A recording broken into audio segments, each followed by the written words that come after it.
You're watching ABC's Wide World of Sports.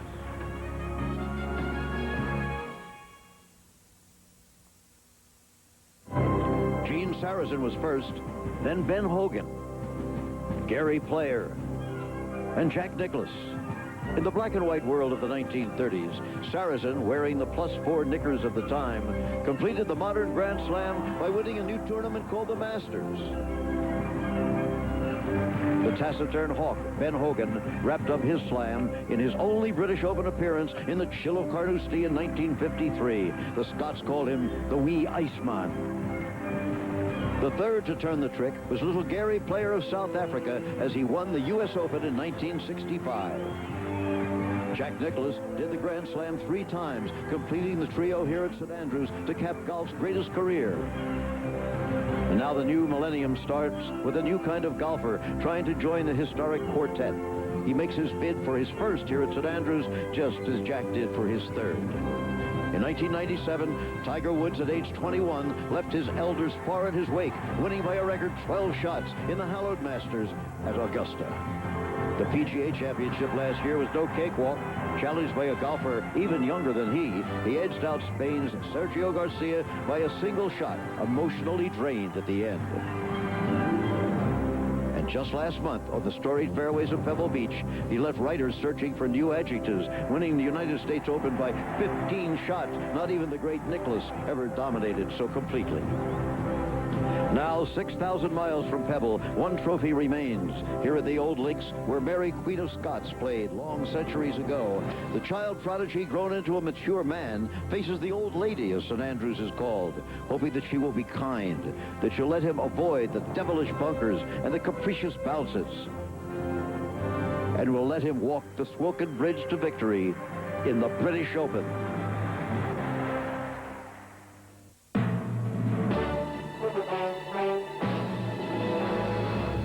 ABC Sports and the Royal and Ancient Golf Club of St. Andrews welcome you to final round coverage of the 129th British Open presented by MasterCard. The clear blue skies of yesterday have given way to an uncertain mix of clouds and bright intervals at St. Andrews. Breeze has become a wind, not a real stem winder like can happen here on the old course, but more of an up and down, unpredictable sort of thing. The crowd, some of whom were shirtless yesterday, are zipped into their anoraks this afternoon at just after 2 Scottish summertime. It's as capricious as only the British Open can get. So for the story, here's my ABC colleague, Mike Tirico. Thank you, Jim McKay, and we're so glad to have you with us on Championship Sunday at the Open Championship. Tiger Woods arriving and working his way over to the practice facility to warm up for his tee time, which is in 37 minutes, 2:40 local time. Here are the last 5 groups. Steve Flesch, the American, Ernie Els, the runner-up in the first 2 majors. They have just teed off of number 1. Tom Lehman and Dennis Paulson. Lehman, the past champ in the Open Championship. Paulson, his best major ever. These players tied for 7th. Lauren Roberts and David Toms are in a 3-way tie for 4th. Roberts has had 2 top 10s in majors already this year. Darren Clark has had Sunday experience towards the end of the field in the Open. Think back to Troon in '97, and Thomas Bjorn, the Dane, played in the 3rd round final group with Tiger Woods and had a tough time. We'll see how he does. Tied for 2nd with the world number 2, David Duval. It's Woods and Duval in the final group. They tee off at 2:40 local time or 9:40 Eastern. The other groups are already out on the golf course, and some early moves have been made by a couple of big-name players. Davis Love, 6 under for the day. He's at 8 under for the championship. Vijay Singh at 5 under for the day, also at 8 under. Azinger just gave 1 back. Paul shot 30 on the front, including a great string of birdies from 1 through 7, except for the 2nd hole. Other than those players, Monty's at 3 under, but there have not been many scores under par. About 3 or 4 hours ago, there was more wind, there was more cloudiness, and it was a little tougher to get the ball near the hole. But as you look back at the field that's been out there, or some players who are done, you see not a lot of tremendous moves. The Spaniards are in line. Olazabal, Garcia, and Jimenez, who had a very good U.S. Open. Jesper Parnevik has battled through a bad hip this week. Mark O'Mara, champion in '98, survivor of the playoff with Brian Watts. 3 Aussies, O'Hearn, Allenby, and Parsons. Leonard, the past champion. Jim Furyk finished with a round of 72 today. Tom Watson made the cut, 5-time Open champion. Lee Westwood, disappointing 75 today, disappointing week. One of the world's top 5, and that's how the field stands from beginning to end at the 129th British Open. In a matter of the next 4.5 hours, someone will make that magical walk, perhaps golf's greatest, across the Swilcan Bridge, where so many past champions have come before to wait for the roaring throngs packed around the 18th in the R&A Clubhouse. Jack Nicklaus in the playoff, beating Doug Sanders in 1970 and throwing the putter into the air with joy. And Jack made that magical walk again 8 years later to kiss the claret jug. One of the great reactions in the history of the sport. 84 Seve, champion at St. Andrews. 1990, it was Nick Faldo. Who will it be in 2000? Will it be Tiger? Will we see history at the British Open?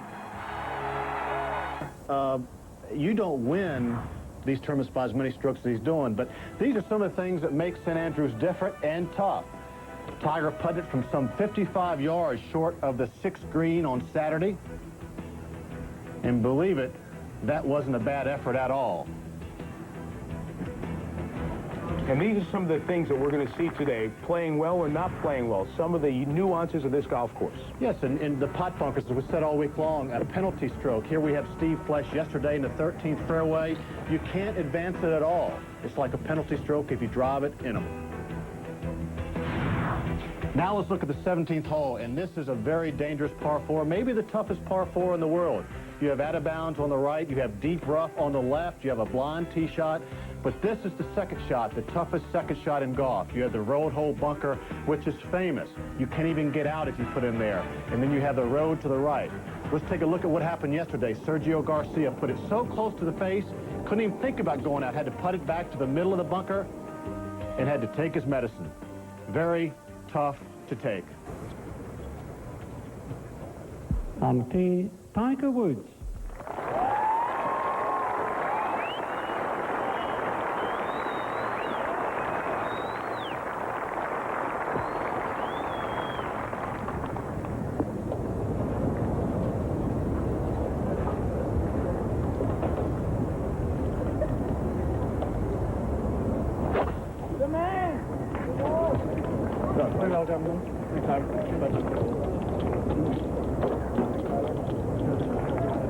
That twirl at the end of the swing, picked up from friend Mark O'Mara, usually tells you Tiger likes it. And he does. They've been in the same group once before. Earlier this year at the Byron Nelson, Duval shot 70, Wood shot 63 from the 7th to last group and finished 4th. What will happen today at the British Open? Duval for birdie. But it doesn't mean they want to beat each other's brains out. And they should. And that is a good start. Good putt right there. But they have so much in common. They grew up with the game. They've practiced. They all had dreams of becoming the best in the world. And the personalities might be different, but you grow up and you realize when you get to know somebody that you do have so much in common.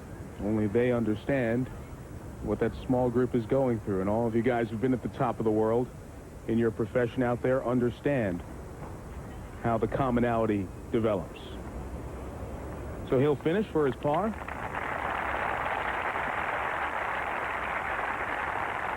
'17th green very close by. The cheers you hear. An opening birdie for Duval. As you join us for our live coverage this morning, a reminder that later this afternoon at 5 Eastern, 2 Pacific, we will have a 1-hour recap of the events on this final Sunday at the 129th Open Championship. Our coverage presented by MasterCard. So 5 to 6 Eastern time, a 1-hour recap of what transpired today at St. Andrews. If you know somebody who can't be by the TV for some reason this morning, let them know they can relive the moments again this afternoon. I always felt like the first shot of the day was the most important shot of the day because it got you off either in a negative or positive frame of mind. You hit a good solid tee shot. Now you're off and running. First hole is so very important, and the first putt. You make the first putt and you feel like you got a feel and rhythm for the day, feel for the greens. And inside your head, you feel like you can make it.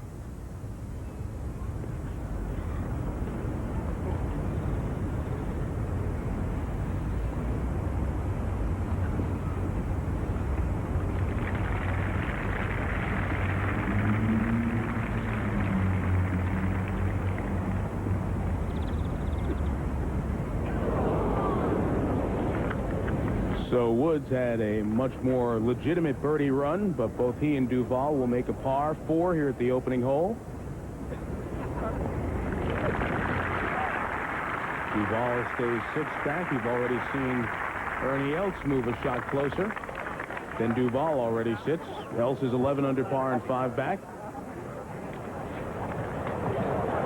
And they are off to the second hole. And let's take a look at it. Blind tee shot.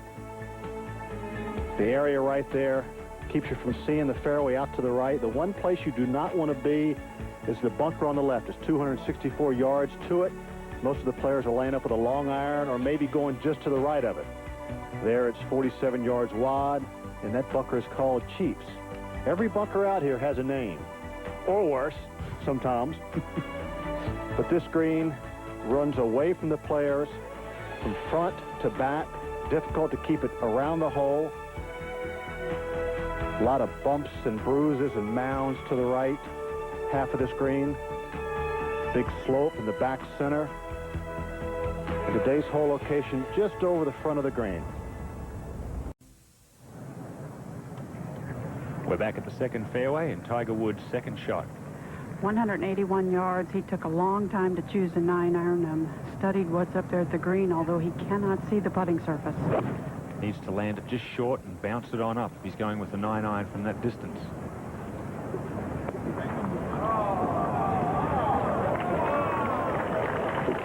Absolutely fantastic shot. One of those holes where everyone's happy with par. There's been 8 bogeys and 9 birdies here so far. Good bit closer for David from 159. Oh, this is unbelievable.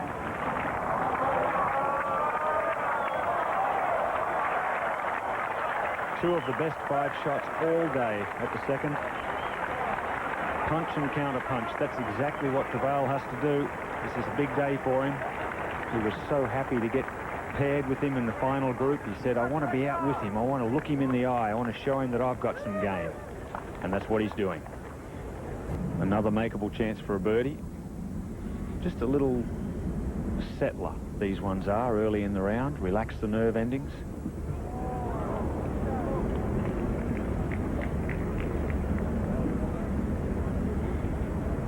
Ahead 1 to the third. Thomas Bjorn, 1 under through 2, and just lets that get away. Asked by the press if he thought he could win, he said no. To 2. At least he was honest. Yeah. Tiger taps in for a par. I was in this position in 1990 playing with Nick Faldo, who was on top of his game. I was in the last group, and it was very difficult to not push myself to try and make birdies at every hole. And I think Duval and a lot of these other players that are out trying to catch Tiger have to be careful that they don't force the issue too much.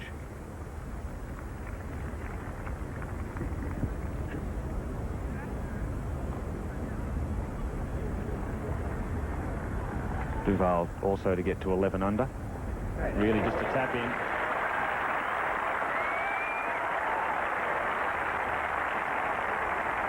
Very good start by the world's number 2. It's just exactly what he needed. He has to keep inching closer to 3.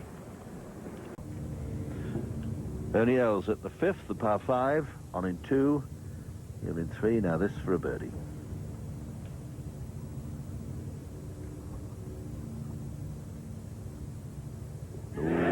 Tried to get out. So, for once, the challenge is getting out of the traps fairly quickly. They failed to do that the previous 3 days. To the third now, and Woods, the man who's played the best of the golf.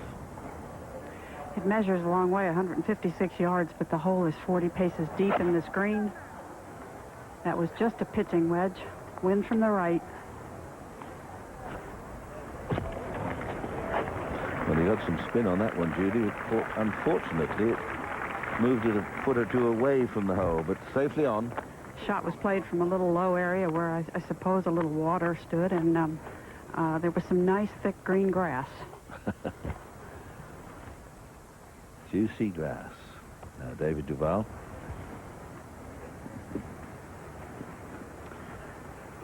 .119 to the hole for David Duval. Sand wedge from the center of the fairway. He gets a little benefit of wind at his back.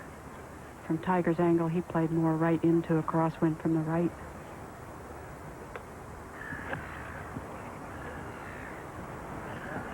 He could get this one close. He's coming in from a nice angle, and another cracking shot.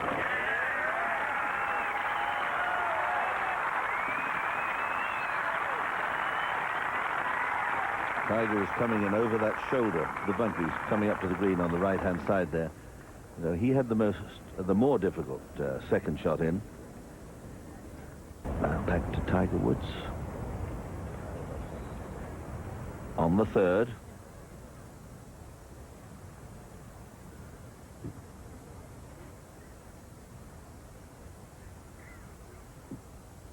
For a birdie.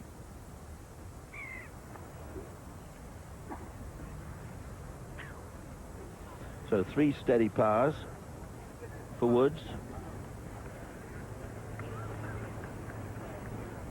4 ahead of the field now, 4 ahead of else. Duval has a chance, though, to get a birdie and move to within 4.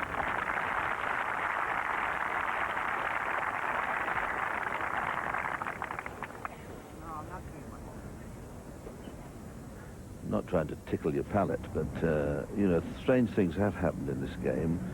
And who remembers Olympic with Arnold Palmer? Was he 7 shots ahead with 9 holes to play? Greatest figure in golf at that time against Casper, and then a playoff, Fleck and Hogan. Fleck had no chance. Hogan won. Maybe grasping at straws just to keep a bit of excitement going. But whatever happens, I think the style of Woods' play has been absolutely wonderful. But he's still got 15 more holes left. If this fella can pop this in, it will do him no harm at all.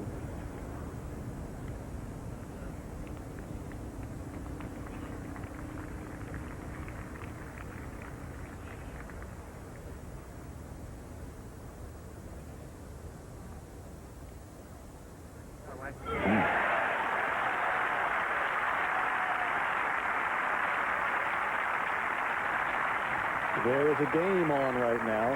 Have at thee, Sir Percy, as they used to say in days gone by.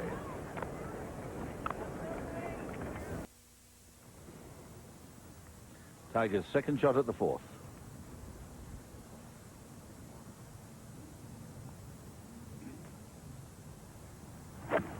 .162, a pitching wedge, needs to take it just right of the flagstick for safety. Shot. Shoot. Well, a beautiful shot, well directed. Perhaps a little bit unfortunate just to kill it on that little groove, little slope. But a very good strike. Now Duval.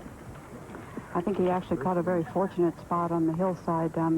Where he is on the hill is not too steep. It's just 149 yards. He has a good look at the flagstick. Good place to start it out to the right and just let it fall left with the wind. Good shot.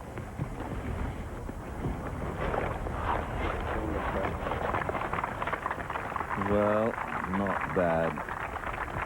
But really from there, perhaps we only give him 4 out of 10 if we're giving Tiger 7 out of 10 for his shot in. Bjorn's challenge seems to be fading. Peter, he missed a little putt at 3 for a birdie, about 5 feet, and then 3 putted 4, then drove it in this bunker here on a hole that 80% of the people are going to birdie. Tony O's at the 7th. This is the 7th hole that crosses with the 11th hole to par 3, and Ernie hitting a 3-wood just to keep it once again short of a lot of little pot bunkers that are in the distance. Actually, the players could probably drive this green if it wasn't for the big bunker guard in the front right. Yeah, it's been done, you know. You can sneak in around the left-hand side. You use part of the 11th green and then swing it the last sort of 40, 50 yards across the green. You've got to be wary if you do get a spell of windy weather, the ball can blow about on the greens and then you can't play at all. So you've got to leave something there. Duval, long putt for a birdie, but be happy enough with a par. Down, now back up, now breaking to the right. Look out. Go on. Go on. Oh, boy, that was a lovely touch there. And if that had gone in, well, ifs and whys and buts. Horseshoes and hand grenades, Peter. Absolutely right. Mickelson at the 7th for a birdie.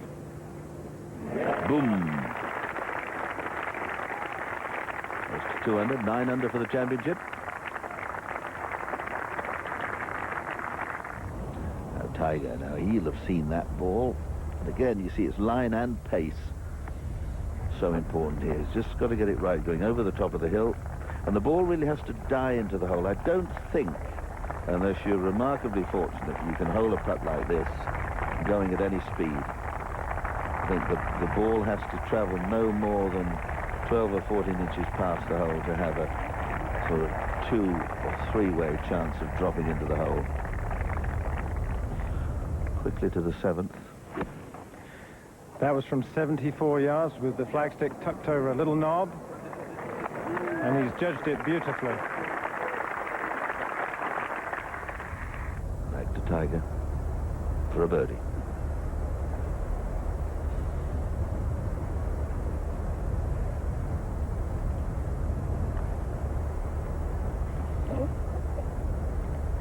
He's done it. What a moment to hold a putt.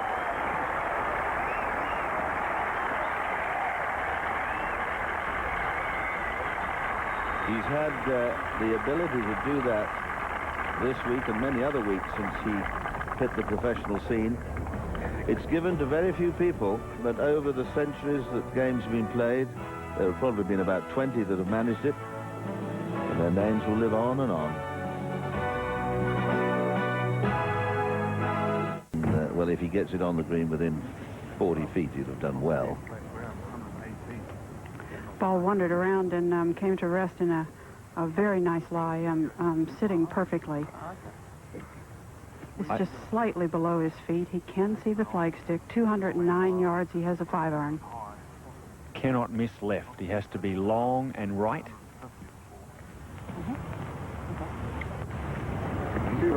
Hit it well up in the air and right at the flagstick. That's a superb shot. Slung it out to the right, high. And he's got it. I think that's as good as you could do, unless you got an absolute fluke. I agree. Absolutely perfect. Couldn't possibly have tried to do anything different to that. The rough on the left side so thick to 7 now. Now let's catch up with Tom Lehman, his second shot. Both Lehman and Dennis Paulson 2 under today, both 10 under for the championship and tied for 4th.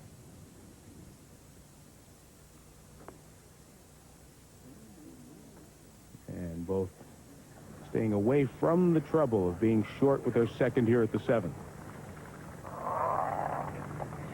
Good to see Tom back in form. A couple of birdies went earlier this year in Phoenix after a long dry spell of PGA Tour victories. This is the camera alongside the 5th green, and you get some idea of the big humps and the bumps and almost canals that cross this. Someone suggested for speed-up play here in the future we might put a couple of tunnels underneath, of course, so spectators could just walk under the... I don't think with the water table so high that would be a very good idea. No. To make it a bit like Venice, and we could get handsome young men rowing you underneath. We've seen the good scoring from some of the players who got out early, like Davis Love. Paul Azinger finished with 4 consecutive pars, shot 67.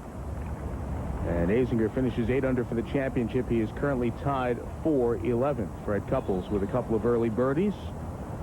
You see most of the players who got started have themselves under par for the day. Vijay Singh gave a shot back on the way in, shot 68. The Masters champ finishing at 7 under. Good to see Nota Begay bounce back after some struggles in the second and early third round. Colin Montgomery shot 70, so his quest for a top 10, let alone a victory at the British Open, will have to wait again. It's just been a couple of top 10s for Monty in his British Open career, and yet to win that elusive major. Garcia, nothing going today, 1 over. Let's go back to 5. And as they make their way up there, Tiger's come up just short of the green, was trying to run it up the very steep bank in front. And we found him here on the second day, where he made a fantastic 2-putt. And then again, it's well, you can see it perfectly there. It's a good, what, 15 feet up to the top of the green. Yeah. And of course, well, you can see he's putting it, but he's got to hit so hard to get it up the first bit. And if you don't get it quite right, you aim it 4 or 5 feet one way or t'other. We saw Tom Lehman. It looks as if he'd made a total miscue. It ended up 20 feet to the right. I think from here, you see, you've got the bank, which is right to left in front of him. Then he swings you left, and then he goes over the top and left to right again. So you could almost give this a good thump almost straight at it. And really, it's a bit of hope for the best. But if you totally misjudge it, there's trouble wading past the flag. But there's really not much else you can do. Might chip it with a 5-iron or something. For such an easy hole, Tiger's played this hole in par, birdie, par. First 3 rounds. The hole's averaged 4.5, so it's the easiest hole on the course, and once again he's finding a little trouble here. Well, we were talking about trying. He's got to be so exact. See, it probably didn't need an awful lot more to be good. You've now come off that shoulder and down to the hole. And he's 40 feet short. From there to the flag is 13 paces on, so a par would be a good score for Tiger here at the 5th. This green shares with the 13th hole. There's 7 double greens here at St Andrews and 4 single greens, and the double greens add up to 18. The 5th and the 13th, 4 and 14, 6 and 12, 7 and 11 there at the start and finish of the loop. So just a little reminder there for you that they do all add up to 18. We'll head over to the 7th. And Tom Lehman to get to 11 under and alone in 4th.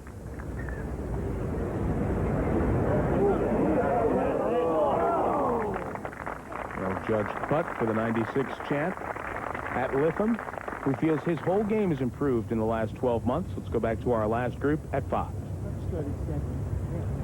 And David Duval will be first to putt here for eagle. And what a body blow it would be if he could knock this in. I mean, perhaps I'm flirting on the edge of fantasy, but that's all part of the game. Why I love it so much, because you never know. You never know what's going to happen. All these people, well, this is going to happen, that's going to happen. Golf is not a game like that. Today, I can't say I'm going to hit 3 home runs.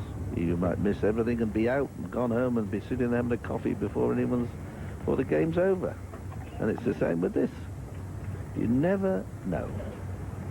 Great example. Sorry, Judy. Excuse me. I'm waffling again. No, that's fine. But a great example of taking what this golf course gives you. Tiger had a wedge into this par 5, and it was one of the hardest short shots ever. Well, it is if you try to be too precise where the flag is today. If he'd aimed it into the middle of the green with his putting stroke and 2 putted, he's got another birdie. Then someone's got to get 2 birdies or an eagle to stay with him. See, I think that's a misjudgment. Small though it may be on his part, it could be very expensive. We saw Ernie Els putt from a similar situation. Big right to left swing here and quite quick as it comes towards the hole. Out she goes now, turns left. Pace is important. Putt there. Just too much borrow.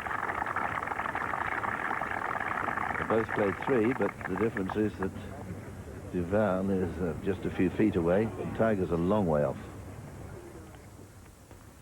Well, as football season gets closer and Monday nights become TV events on ABC, once again, as they do every fall, we'll start the week before Monday Night Football's season opener with the Battle at Bighorn. Tiger Woods, Sergio Garcia, the Lincoln Financial Group Battle at Bighorn, 8 Eastern, 5 Pacific, Monday, August 28th, just 4 Mondays from this coming one on ABC Sports.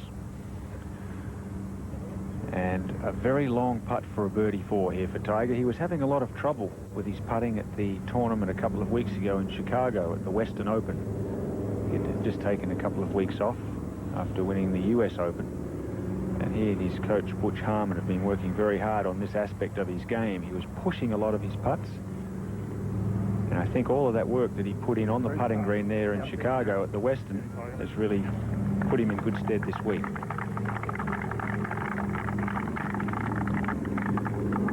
As I said before, so many making birdie here. More than half the field, in fact, have birdied this hole. There's been 18 eagles, 2 of them today. So a 5's not a good score for Tiger. He's had 3 5s and 1 4 on this hole all week. Remains at 17 under to 6. Yeah. Thomas Bjorn 1 over through 5 is second.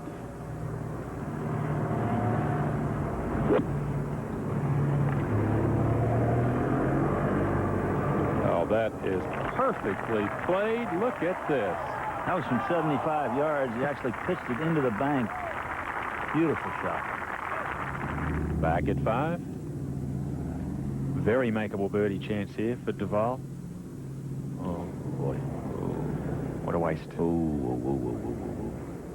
He seemed to be putting that almost right half of the hole. He's just come on a putt the other side with a swing of about 8 feet, so it's either a mishit or a misdirection or something, because it's fairly obvious he came from the other side of the hole slowly. It must topple in. The hole's cut on a little ridge there, Peter. It's sort of right on the edge. It's the toughest hole location on the whole green. It was very similar to that yesterday, only a couple of paces further on. And we've seen a lot of putts from inside 6 feet missed. Big chance missed there.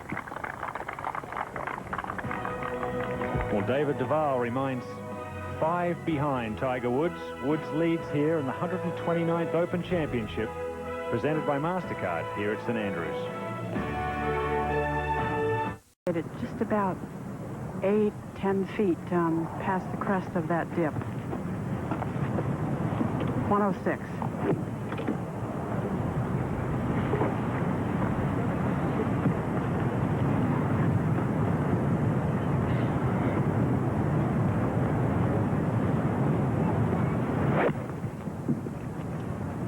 Don't hit on the downslope.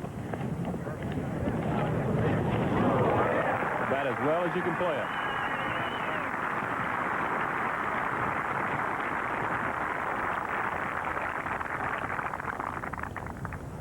David, who has had a most unusual professional career, was 0 for 86, then won 11 of his next 31, and now hasn't won since Atlanta last year.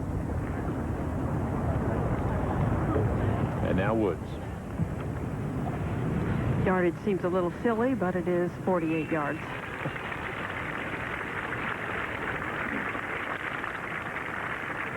He has been wonderful at this, although he struggled at the last. Has played a putter for his second shot here every day.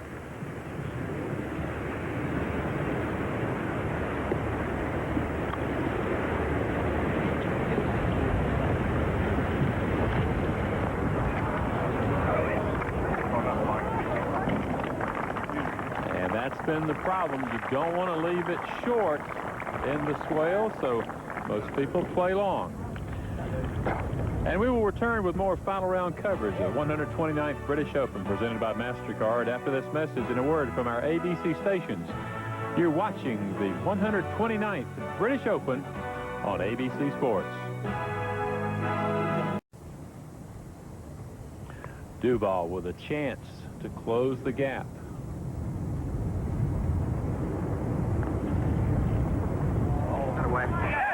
Early in the years, putting was spotty. He said he was so worried about mechanics and not about the speed of the putt. When he quit worrying about what the stroke looked like, he started making some putts.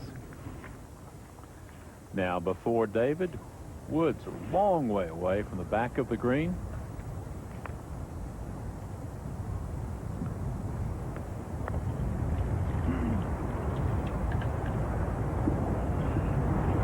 And that left for par.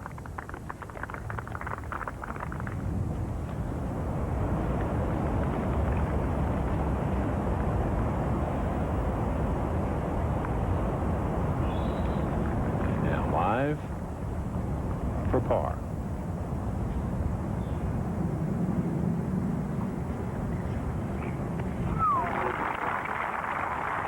It has been Duval who has put the pressure on. David really hasn't missed a shot today. It has been Woods that's played not quite as sharp as before. In fact, he struggled going out on these first 6 or 7 holes each day, it seems.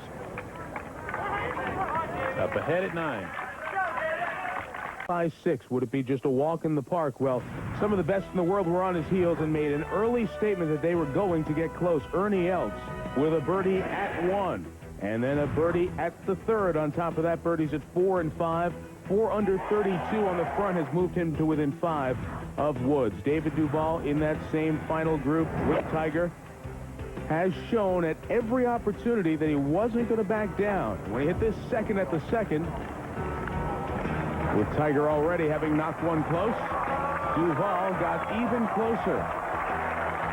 He made his birdie. Tiger did not, so David was within 4. Birdie at the 3rd as well, and chance for 3 in a row at the 4th. This wasn't really a putt you were thinking he had a great chance of making, but he hit a terrific putt.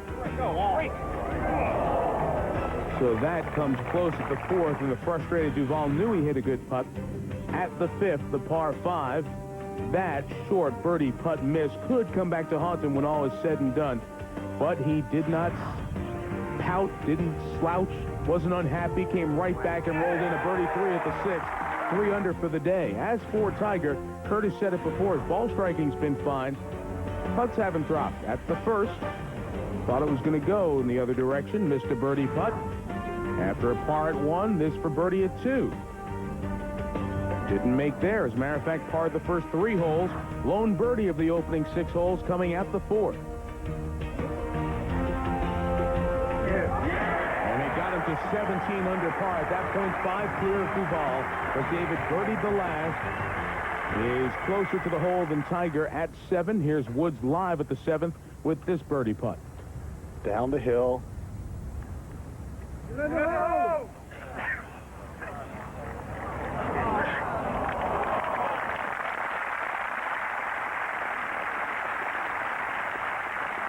One of the things that players do, we'll get back to that in a moment. 10.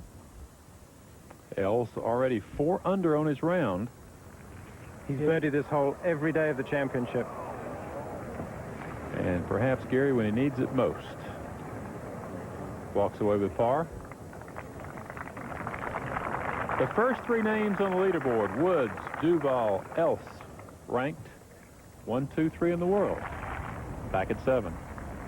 And they're playing at that level. What were you saying, Curtis? Well, with all the double greens, one of the players do, and they do this subconsciously, is when they play like the 7th, this is shared with the 11th green. When they walk up, they look exactly where the flagstick is on the 11th green. The same thing with 13 and 5 and so on, so on. So, but I tell you, with Duval and any of these players that think they're going to challenge here, they have to make a serious run right here in the loop. 7 being a short hole, 8's playing pretty easily today, the short par 3. 9, 10 is drivable. They have to birdie maybe 3 of the 4 holes on the loop. Tiger did tap in for his par, so now it's just Duval here on 7 with a chance to get within 3.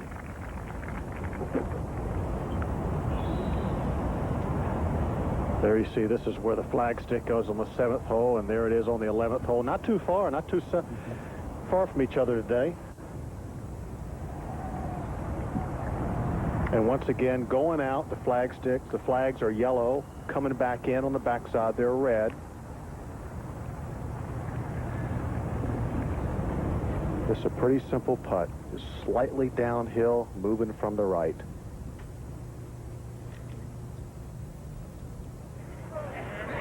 Within 3. And with short holes to go as well, if Tiger doesn't birdie, the game is on. David Duval has just quietly walked out and hung out 4 birdies. Just missed one on 4. Should have had one on 5.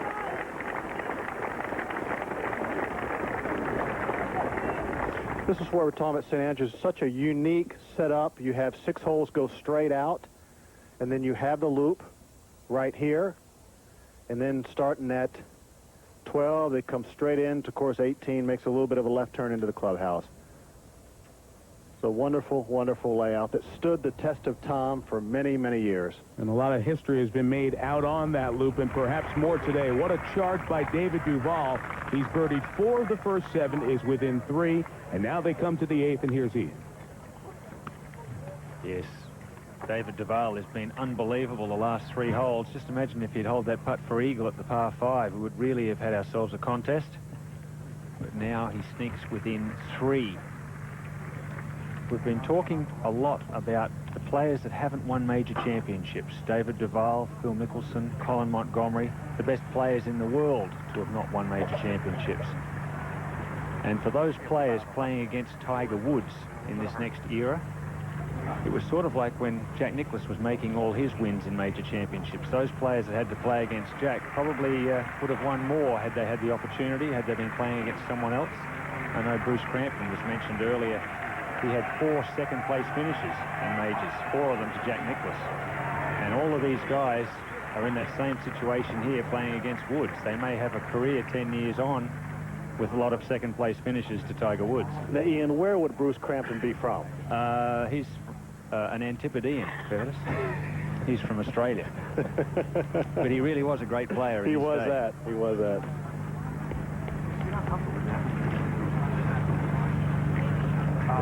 I'd like to see it.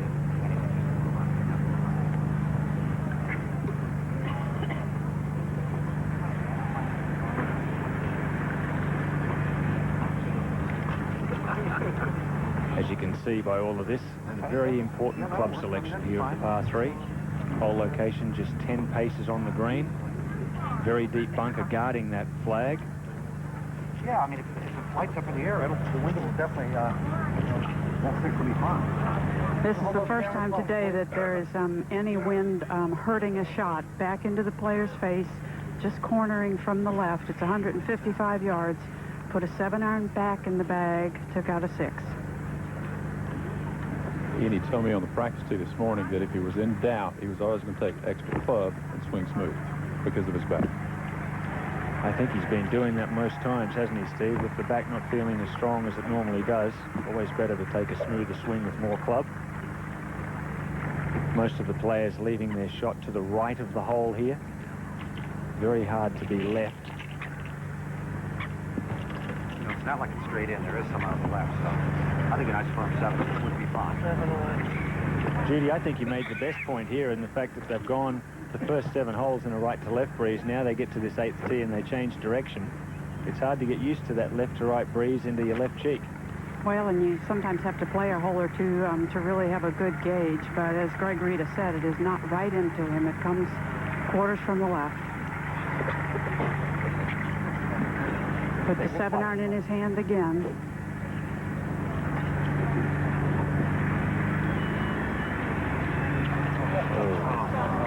Mobile phones off, please.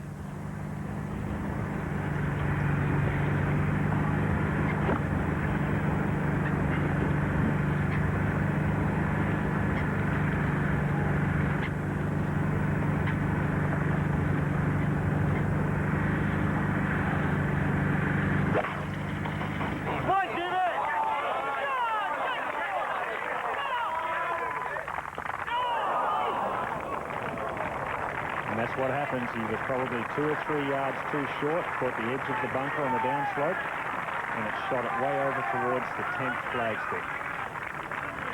I had the perfect vantage point, Ian, and it just hung up there in the wind.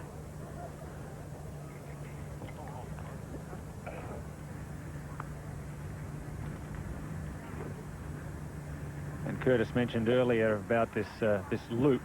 And just have a look at this. From the holes 8 through 14, Tiger Woods is 12 under par. This is where you need to make those birdies in this loop. 7 through 11, and then the 12th, the short par 4.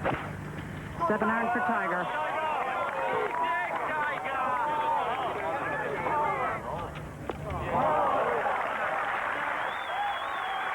Very good shot. I know it's 40 feet away, but it was a safe one. That's what he's been doing all week. Play to the fat of the green. And as they walk up to the 8th green, we'll return with more final round coverage of the 129th British Open, presented by MasterCard after this message and a word from our ABC stations. You're watching the 129th Open Championship on ABC Sports.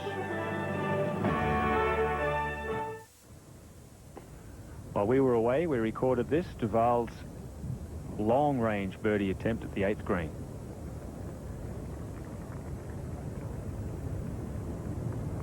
You can see there he got a vicious kick off the downslope of the front bunker. And he went on to make that, tapped it in for a par 3 to remain at 14 under. And we're back live. There's a good view of what Curtis was talking about. The 10th is here in the foreground, and way over on the left is where Tiger's putting to the 8th. You know, Ian, Tiger, it's not time to panic yet. He has to stay in his game plan. I still think so. You have to keep reminding yourself you still have a 3-shot lead, although it's gone from 5 down to 3, got up to 6, now down to 3. Don't panic yet. Do what you know you can do. He has to always remember, too, he has the drivable 10th, the drivable 12th, the par 5 14. He can knock it on it, too. So, but David Duval's thinking just the opposite. Yeah, David Duval's thinking, I've made up 3 already in 8 holes.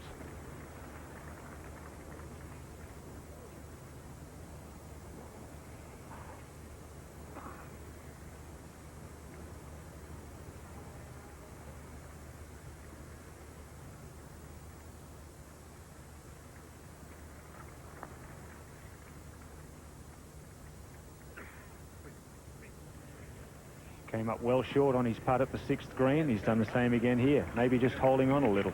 You know, we talk time and time again about the first thing to me goes when you're uptight and nervous is the speed of your putts.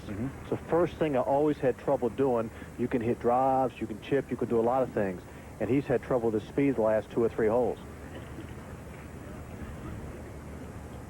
I think you always find you get into trouble when you try and 2-putt. That's when you have difficulty with your first one. You always putt best when you're trying to hold them. And I always felt myself that whenever I started to think about the pace of greens or how hard was I going to hit this putt, I knew someone was messing with me in my mind. That was a tension reaction. 3. Good 3 there for Tiger. Remains at 17 under. 3-shot lead with 10 holes to play. We'll go ahead to the drivable par 4, the 10th. David Tom, second. He laid way back, has 115 yards into this hole. He is on a string of 4 consecutive birdies and suddenly finds himself all alone in 3rd place. To 11. This is Ernie Els for a par at the par 3.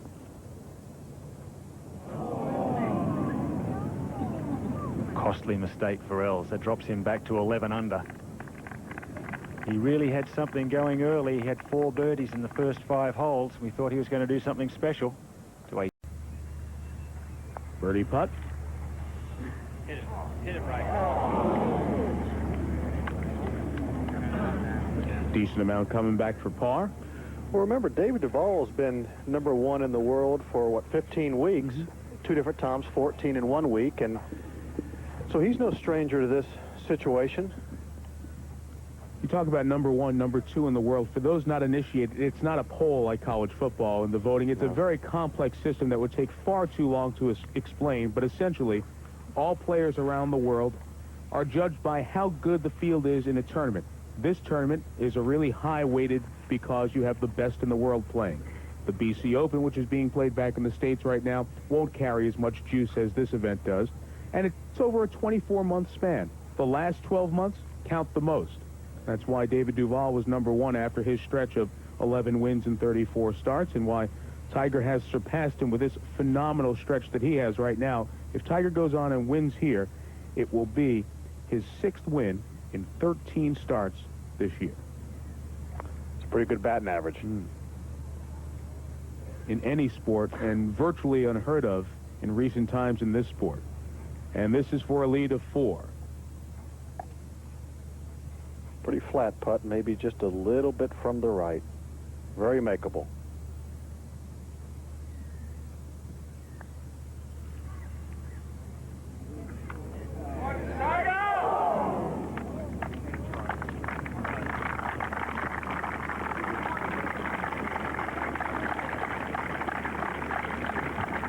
in talking about Tiger and what he was going for today. In addition to everything else, a 6th win in 13 starts. This is, since turning professional, 23 wins of his 88 starts. It's phenomenal. It's unheard of, really, in today's time, somebody to dominate the best players in the world like he has. He has more wins in this short time as a professional than most of the best players of this generation. Almost all the active players on the PGA Tour. Remember, he's playing the best fields all the time. He's playing the tough tournaments all the time. Now, a very important putt. David Duval from 4 feet for par.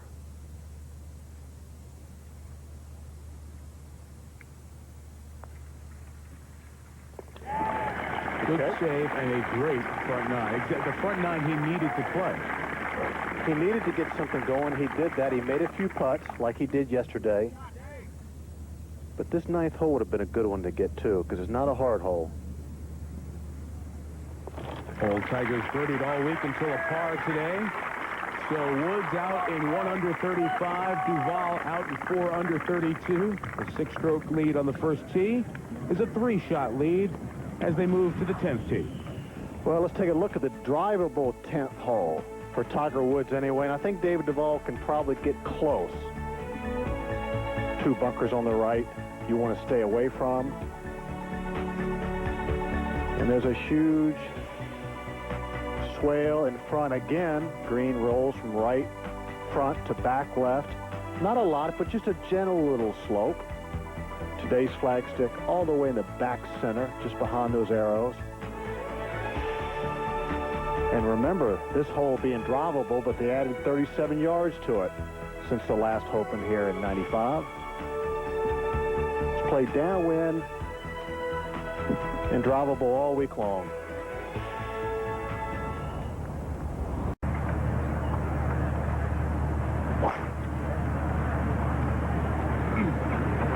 Looking right.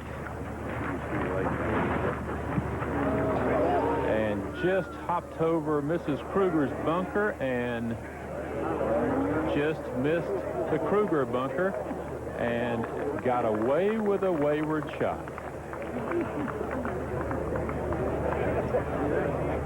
Yeah, absolutely.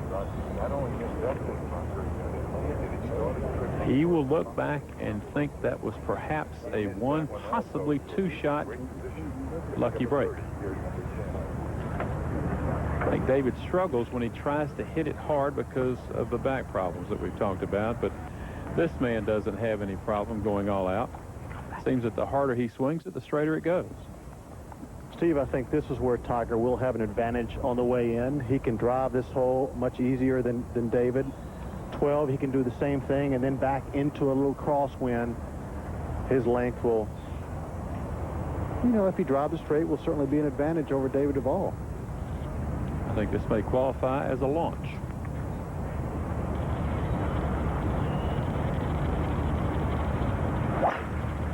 right.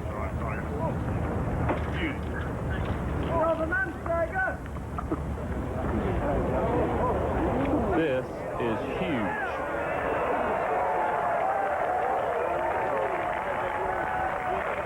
He drove it on yesterday and 3-putted, but he's put it on yet again and made it look easy.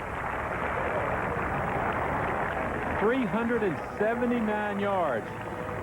Woods safely on, but Duval got a great break. His ball floating to the right, skirting the bunkers on the right. Remember, these are all newly revetted bunkers, steep wall bunkers, hops right over the edge of that one. I mean, by a matter of 6 inches, he avoids being almost in jail here at 10.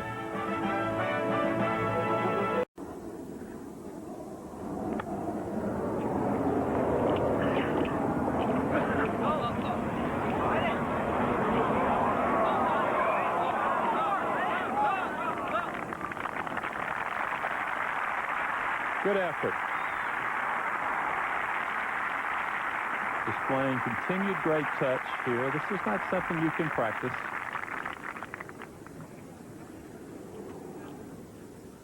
While we have a minute, let's take a look at some scores here. Thomas Bjorn has joined David Toms at 12 under.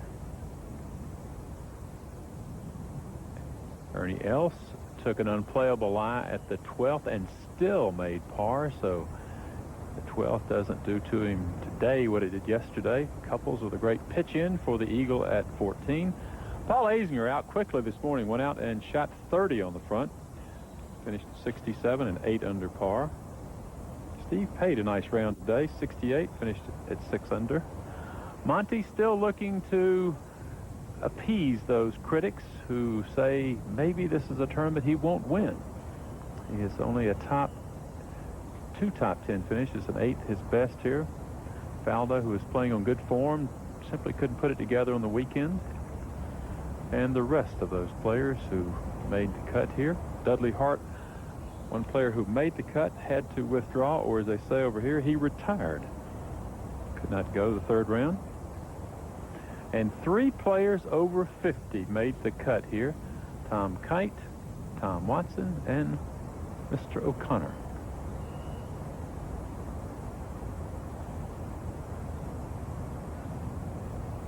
But Tiger Woods looking to complete the Grand Slam, the youngest player ever. But it is David Duval who has a lot to say with that outcome. Judy, how far away for Tiger? I got to think this is just inside of 100 feet.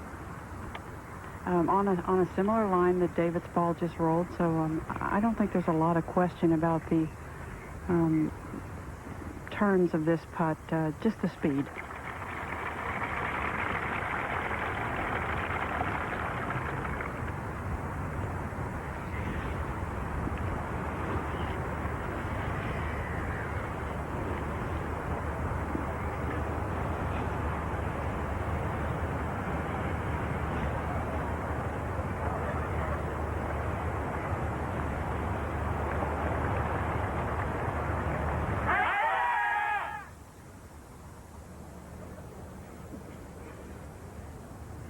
Curtis, your point well taken. The pace of his putts has been off all day. Well, that type of putt, just like David Duval's long pitch and run, you just don't ever practice it at home. You can't find a surface to practice that type of shot at home because it's so much softer. So, you know, it's still, even though these guys have been practicing for 6 days, it's still foreign, and they're not as good as they probably would be if they lived over here.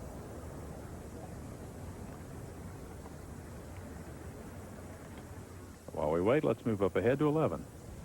Thomas Bjorn putting for a birdie. There's only been 2 here all day.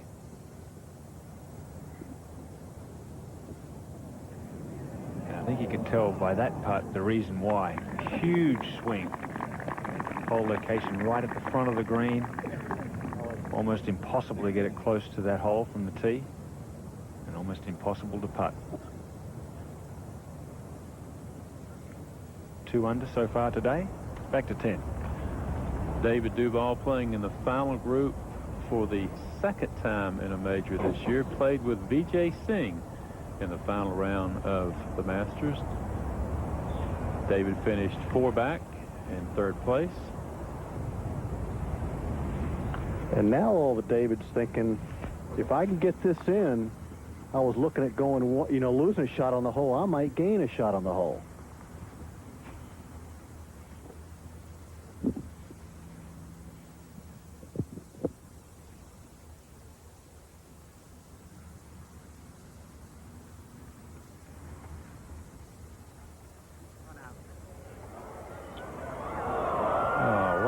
In the jar.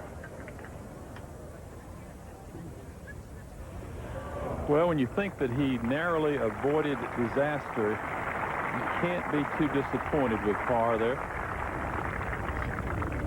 No, but leaving it short from 15 feet is really the cardinal sin at this stage of the game. Yep.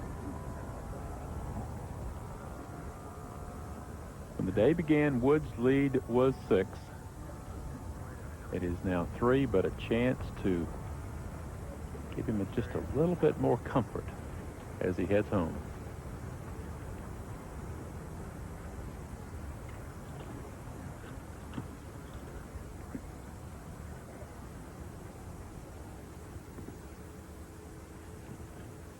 When he won the U.S. Open at Pebble Beach, these putts were a given.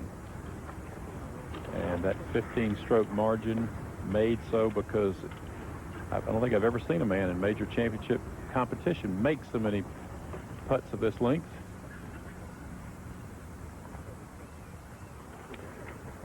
Well, he'd have still won if he didn't make all the putts, but he did make a lot. And these were just about gimmies the first 2 days, 2.5 days as well. The hardest putts to read at St. Andrews are those that look straightest.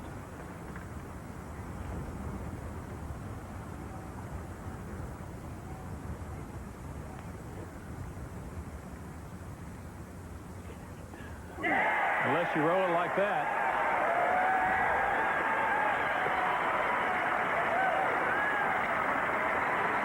Not that he needs any more self-confidence, but that's a big boost.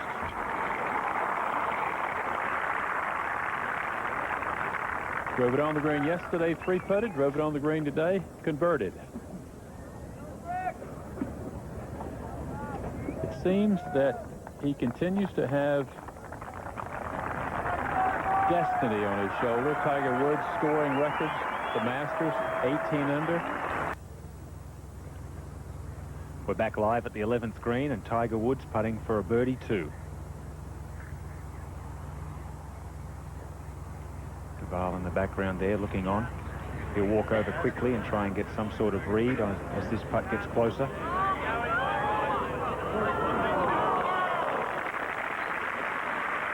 Well, that green was really fast down the slope. It was a good lag putt. Just as it was from the tee, somewhere to the safe part of the green was the wise play, and just a lag putt down the slope was the correct way to do it there. Well, no mistakes from here on in, and it's pretty much a foregone conclusion. But there are some holes remaining that are pretty tough. One, the 17th hole, obviously. Everybody has to get through that. I know it's difficult for David Duval or any challengers to make a lot of birdies coming in, but there are plenty of pot bunkers, at which he has yet to hit one in. Duval hit a great 8-iron in here to the 11th. If he could hold this putt, maybe knock it on the 12th, knock it on the 14th, the reachable par 5, make a couple of birdies or perhaps an eagle, apply some pressure so that there is some pressure on as they get to the 17th. We've seen some fantastic stories evolve at the road hole, if that's the right word, over the years. But David got a good look at how much Tiger's ball broke, and a lot of times you pay attention, but it really doesn't help or hurt you. But I think it helped him here. We've seen 2 or 3 putts miss low. Down the hill, big swinger from the right.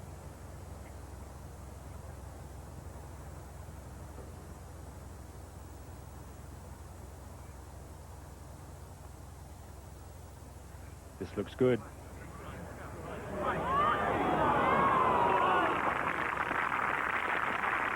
Very hard to hit it any firmer than that to hold it on its line. Difficult putt to try and hole without being stupid and hitting it 8 foot by. And we talked about disasters that can happen at the 17th hole. Let's go and take a look at this and just show you that it's not over yet. Don't put down your glasses just yet. This is Sergio Garcia. He has to putt it back into the center of the bunker so he can get his next shot out.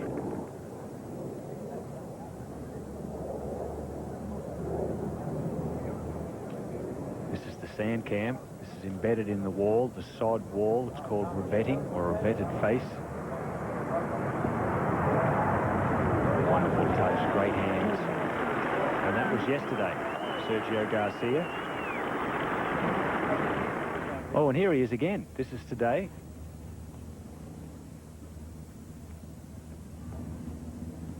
It doesn't look too good. Sitting right up against the wall. Oh, that's a beauty. You know what's helped those pot bunkers players to play out of them over the years is a 60-degree wedge that was developed some years ago. It really makes it easier to get under the ball and get the ball up in a hurry. The estuary, Eden Estuary back there. We've seen a dozen players. Stand very still, please. Hey, hang on, mate. We're ready to go, yeah? A dozen players get here today. 13 after the last group came through at the 12th. He's been just over the back of the green 2 days, a little bit long and right yesterday, but has made 3 threes. You're the man, Tiger! Fuck down! This one started well left. Go! It did go and got past whatever trouble might be there. Tiger's long enough. He takes, see the gorse right in the background? That is trouble. Ernie Els hit it right in there yesterday. That's trouble for everybody, but Tiger in his length doesn't have to worry about it. He carries the stuff. Carries it, bounces through the back of the green, actually on the back edge. Drove another green. 17. We saw Sergio in the road bunker. Hit that wonderful shot out to here. This for a par. The smart players today will play long at the 17th. Straight 4. Back at 12. Good ball, David! Duval has the length as well. Go and win it, David. Go, David. And that'll just fade off to the right side from the player's perspective. That's a good shot for Duval. They're at 12. On the 12th tee. Tiger Woods leads by 4, heading toward history. Doug Sanders had this short putt to win the 1970 Open on the Old Course. The BBC announcer Henry Longhurst, in his singularly clipped style, described the scene this way. And so now, this is it. And this is what people dream about, that you've got this one with a left-hand borrow, downhill, on the last green at St Andrews to win the Open. Missed it. Yes, certainty. Yes, that's the side you're bound to miss. And there it is. And there, but for the grace of God. That miss enabled Jack Nicklaus to tie Doug Sanders. Nicklaus won the playoff.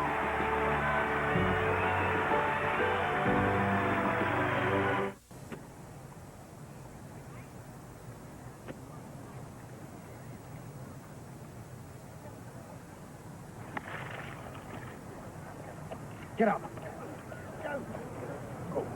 Stay there. Stay.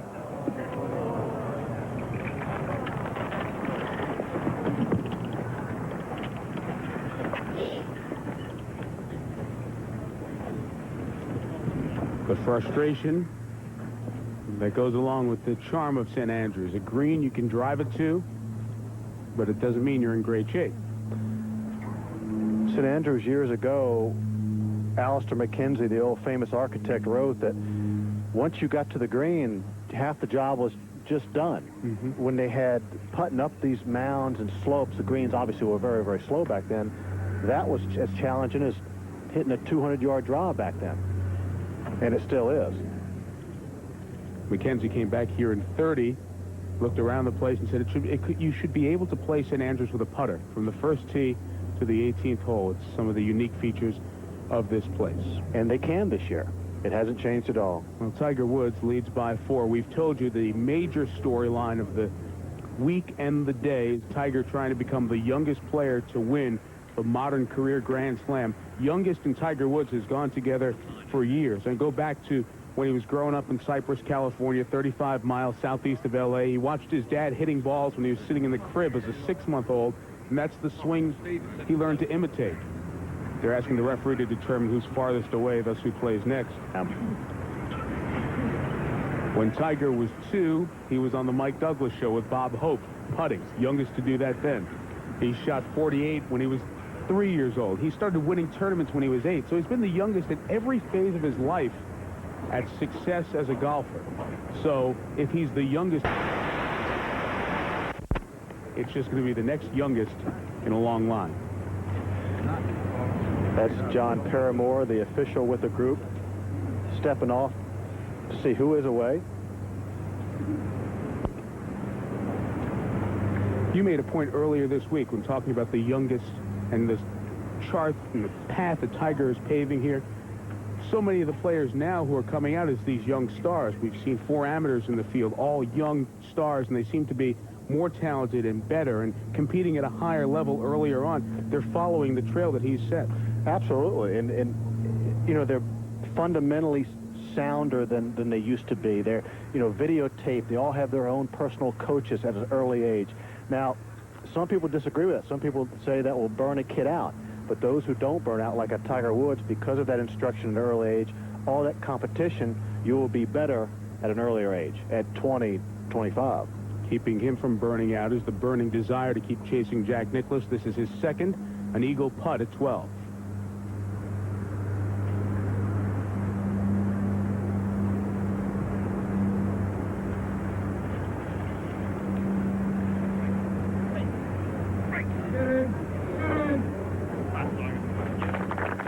With a 4-shot lead, that's just fine.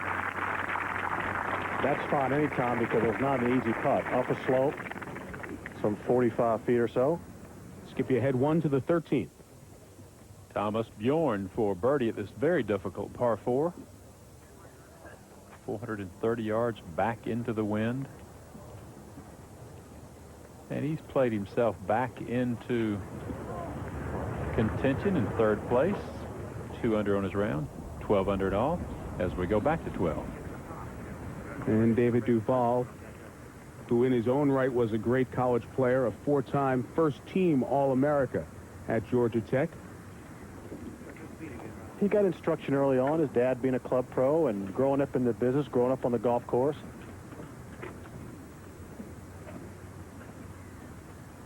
This was the first time all day that when any little thing didn't turn just right, that I saw real frustration with David. That little second shot there really upset him. Judy, don't you think by realization of not winning or not really giving him being closer at this stage is setting in right now? Well, he certainly knows at this point that he's running out of holes and he can't let Tiger birdie anywhere that he doesn't do the same. Remember, Tiger at the PGA Championship last year led by 5 with 7 holes to play on the 12th tee. But Garcia wasn't in the same group as he made his charge, a little bit ahead. Here they're eyeball to eyeball, a match play situation with Els in 3rd at 11 under. Go.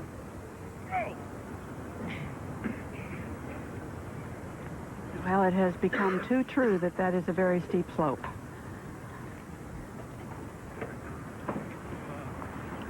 This is the first hole that you could say David has not played this hole well. And it may be the one that ends the day for his hopes. 14.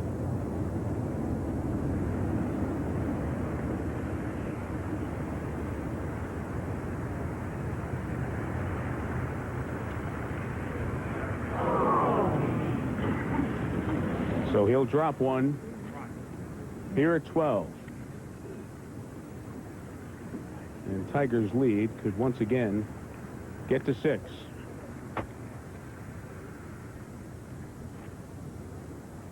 David's going to mark. You know, we talked about Tiger and the youngest to do a whole bunch of stuff. The hype was so huge for Tiger Woods. You think of people in the past. In baseball, David Clyde was a great pitcher who was going to be the next best. In basketball, Felipe Lopez in high school was a magazine cover boy. In football, Todd Marinovich. They were all going to be the best in their sport, and none of them even came close to living up to the hype. In the era of ESPN, the internet, more magazines, more hype of high school performers and amateurs, he's not only lived up to the hype, he has far exceeded it. The NBA always talks about trying to find the next Michael Jordan. We have him. We have the next Michael Jordan and Tiger Woods. Tiger's now at 19 under. He pars the rest of the way in. He passes Nick Faldo's record at St. Andrews for an Open. And we're back with more of the 129th British Open, presented by MasterCard after this message and a word from your ABC station. You're watching the British Open on ABC Sports. His neck, because he can only see the very, very top of the flagstick. 7-iron from 156. That wind is from the left and back into him.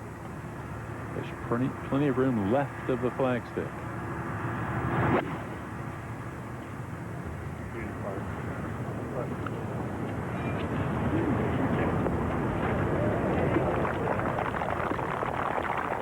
safe, but good. Knowing that his lead is now 6, Duval in trouble here at 13, why risk putting it in trouble by going at the flagstick? And Steve, we've all been in this position.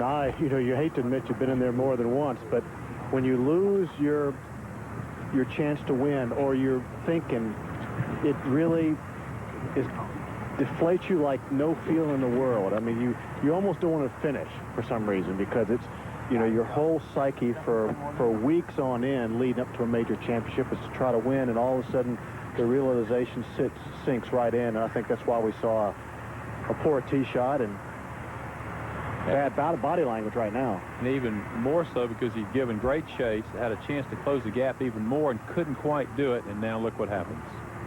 Judy is third. I think this is just a little 8-iron.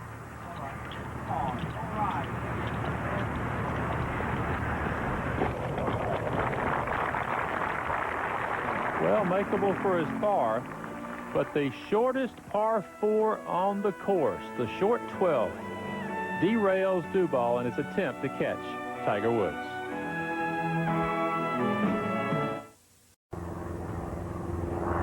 Back at 13, Tiger Woods for a birdie.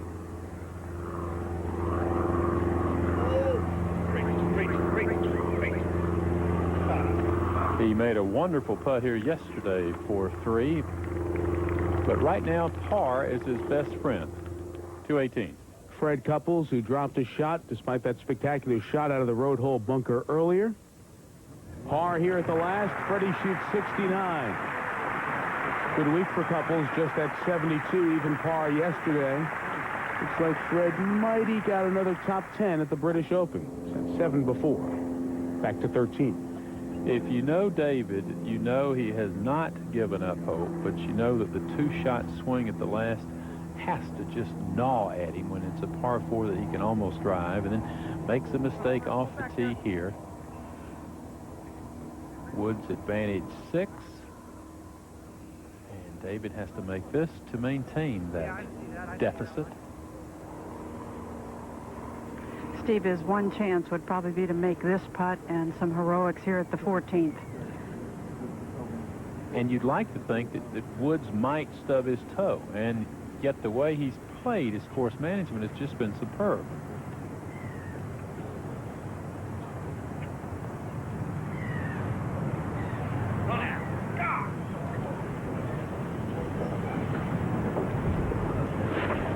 Bogeys at 12 and now at 13. David drops to 12 under, and the lead is 7, and the engraver should be standing by.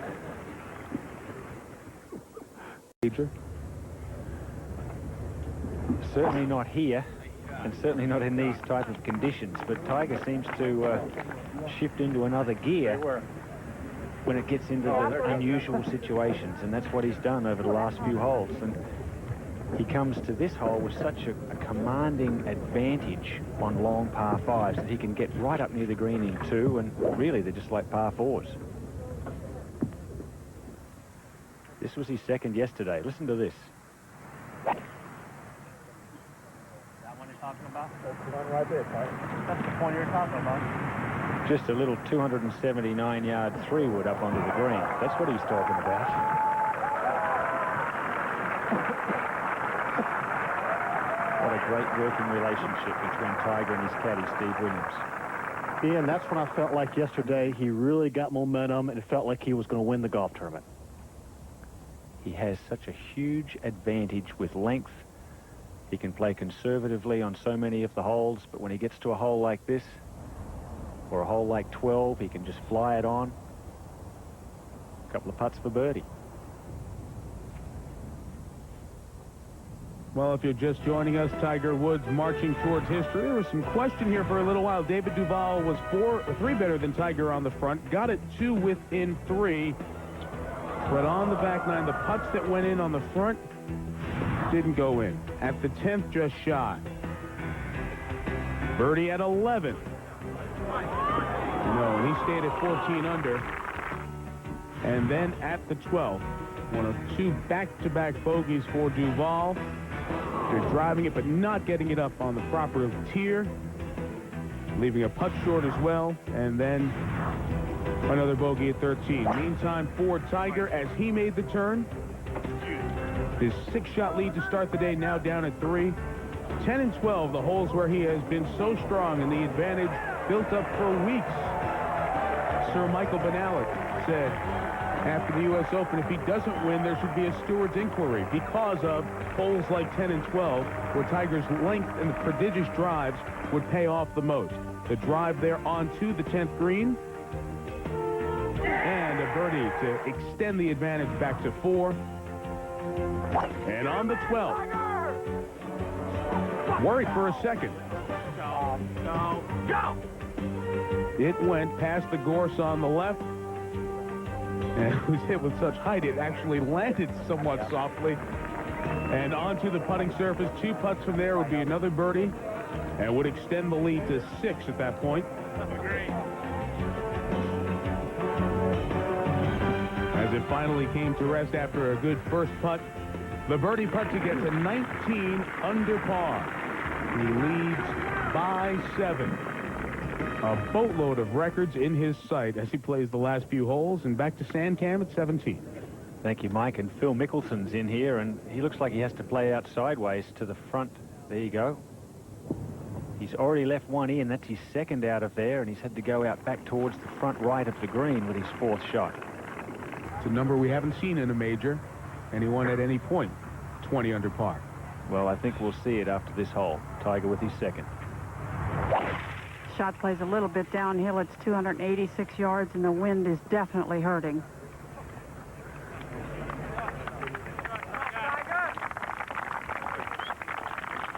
Just won't make it up the front bank, but he'll be putting for eagle. A couple of putts for a birdie 4 to get to that magical number of 20 under par. Woods currently leads by 7.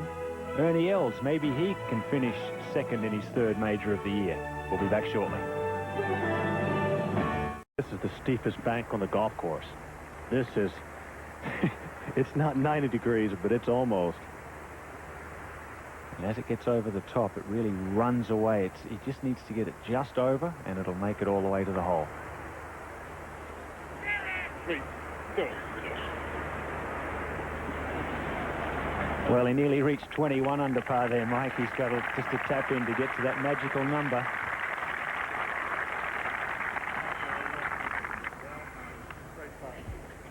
Unbelievable touch. Clotilda, his mum. There, emotional moment for her. She's been through a lot of emotional moments, I'm sure. And a great support.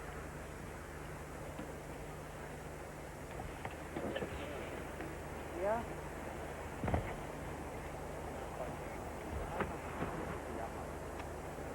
Tiger's marked his coin away to get it out of the line of Duval here, who has this for a birdie 4. And even though he knows his chance, unless something dramatic happens, has gone for the win, 2nd's better than 3rd.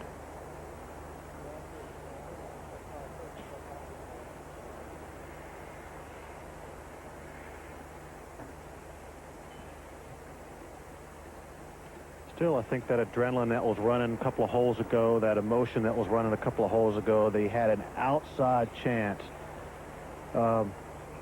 It's certainly different now.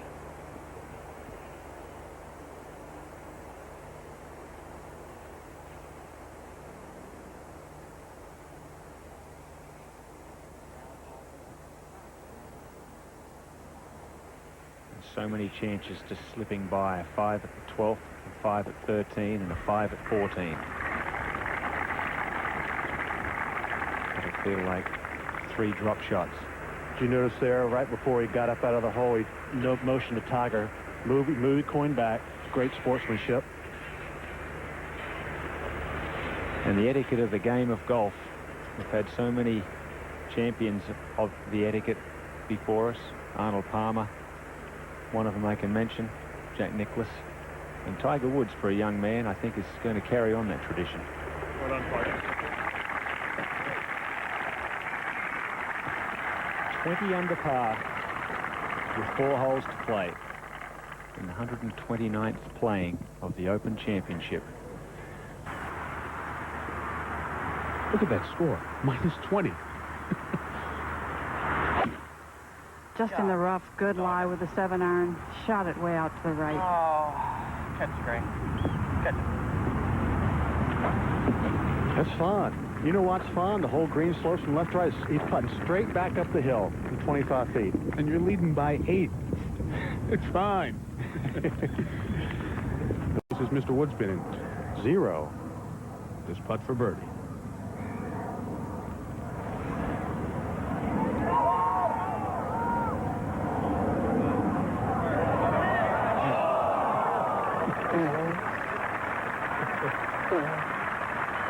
We can sit here for 10 hours and talk about chasing Jack and the future and how far it will go and how great it can get. But we should just enjoy what we saw at Pebble and what we're watching here, at least for today.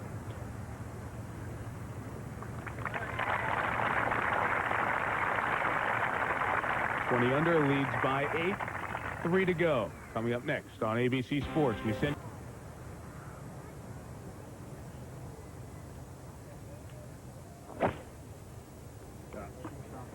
16 years ago, Bob Rosberg saw an 8-year-old boy play golf in Northern California, and I came back and told me he thought he might have seen the best player ever. I think you could say that right now, Judy. You might be seeing the best player ever. Not the greatest champion yet, because he's going to have to prove that in the next 10 or 15 years. And certainly that's Jack Nicklaus with all of his majors and wins. But the best player for a short period of time that can do more with the ball, strength, maneuver the ball, try the shots, you might be looking at him right there. Flying long, he's got a 5-iron in his hand, 200 yards right to the hole.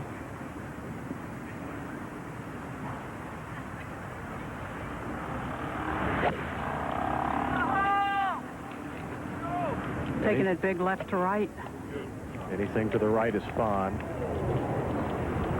It's long and right, but it is on terra firma, and it is fine. Well, we all know how hard Tiger has worked on his swing, and it was 15 months ago at Dallas on the practice tee that all of a sudden he said to himself, I have it.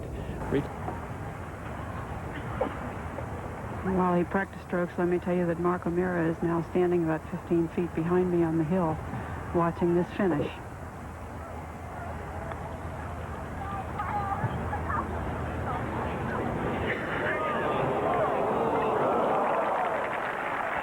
He plays the game as if nothing is left to chance.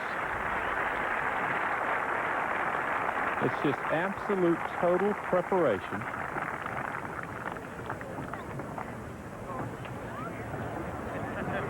And as a courtesy, we'll let Duval putt first.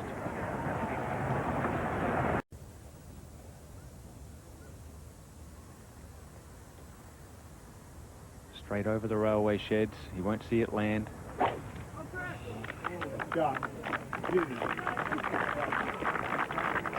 familiar call from his caddy. Shot. That's a beauty, Tiger. He finds another fairway. Tiger Woods sits in the middle of the fairway at the 17th hole at 20 under par with a 9-shot lead in the Open Championship at St Andrews. Duval yet to play. I'll leave you with this image.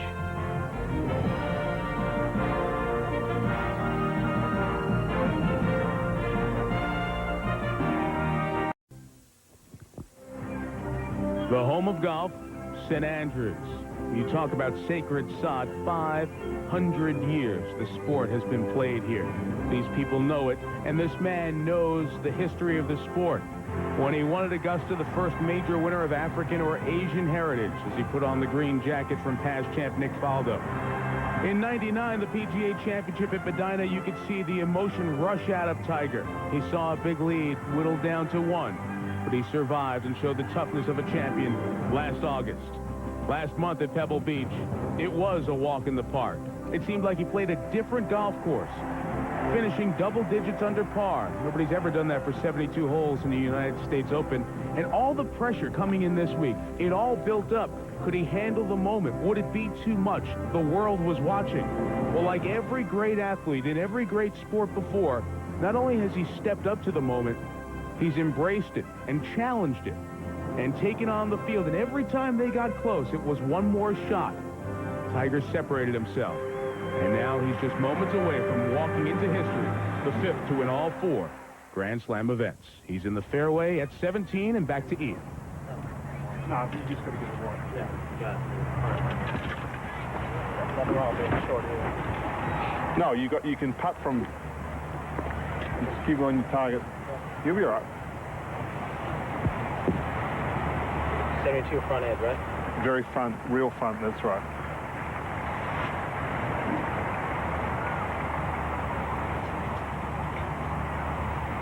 About 200 yards to the flag. I would imagine this ball will be long and left.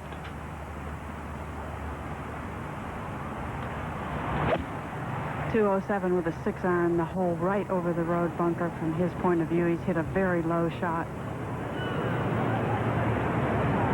Trying to punch it down there left of the bunker, but I don't think he hit it far enough.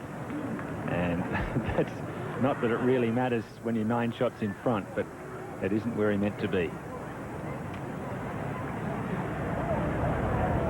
To 18. And here at the last, David Toms, this putt for birdie. Confidence building week for David Toms. Good tournament for David Toms. Playing in the last group yesterday with Tiger, you always want to play against the best. You can't beat him unless you play against him. 1 under both days, and he finishes tied with Tom Lehman for 5th. What a boost for him. Absolutely. 17. And you can see that there's so much going on. It's a difficult shot. It's not just like 200 yards, 5-iron, knock it close. There's so many things can happen on this shot. There's Mark O'Meara down there watching. He's down there near the green looking back to where David and Tiger are playing from. Two-time major champion back in '98 when he won the Open at Royal Birkdale, and also the Masters earlier that season. David Duval just in the right rough. I'm probably trying to consider whether this ball might fly a little bit farther from the lie. He's got a little grass under the ball. 182 yards to the hole.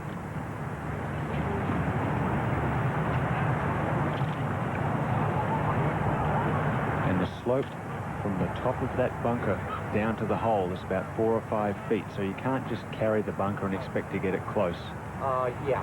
You've either got to play it short right or to the back of the green and putt back.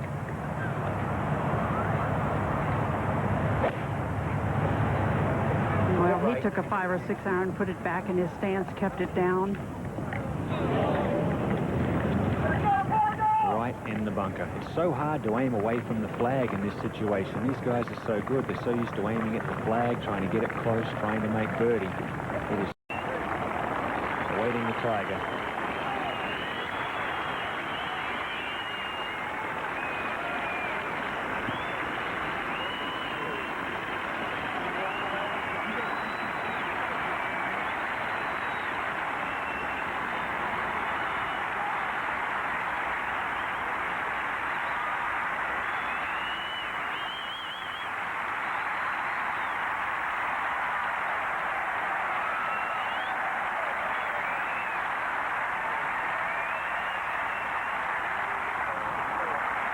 And you could see in his face there that he was looking to see which shot will I play now. Do I go left and then come back up? Do I putt it up onto the green?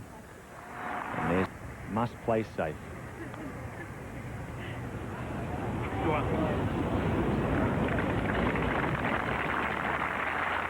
Good safe shot. And you know what, Ian? He will not be in the bunker because there's no bunkers on the last hole. Exactly right. He's through this championship, no sand at all. Yeah, I think so. It looks like it's really the same. And this is exactly what Tiger came here to do, to complete the Grand Slam, the modern Grand Slam, the Masters, the US Open, the British Open, and the PGA makeup. And he will be the youngest to do it at the age of 24. 2 years younger than Jack Nicklaus was in 1966. He completed the same. Now with our sand cam in the bunker here, David Duval trying to figure out which way he'll go. I don't think he can get this out if he goes where he's looking.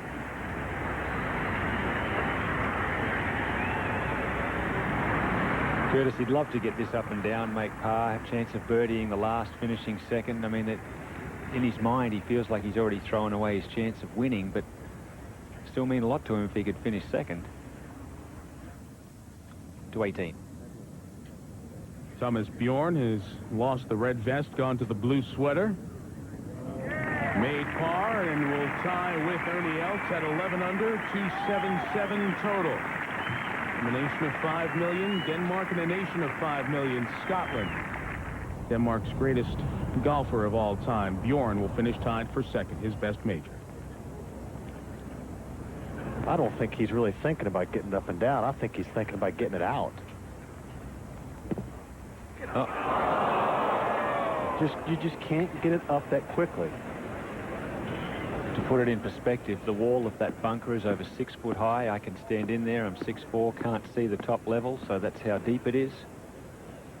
That's rolled back another foot or so further away. He may have another go at it and see if he can get it out this time. So hard to get it up so abruptly. Hold there, Marshall, please. Almost. It's the wall on the way up, and it comes back in. Fortunately, it didn't come back in his divot or his footprints. Can I smooth my footprints out?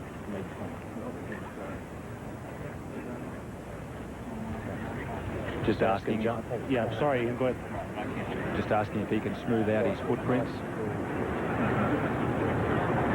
could have done it in the middle of his shot. He could have smoothed them out with his feet. Obviously can't touch the sand, but obviously can't do it after the shot. Oh. Now that buried, he's going to have to come back.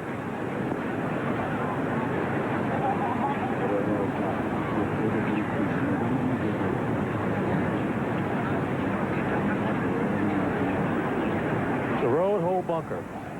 You hate to see it. David Duval's name will go to the list of victims over the years. Now it's buried as well. I think I just try to bring it back into that center, to right about there.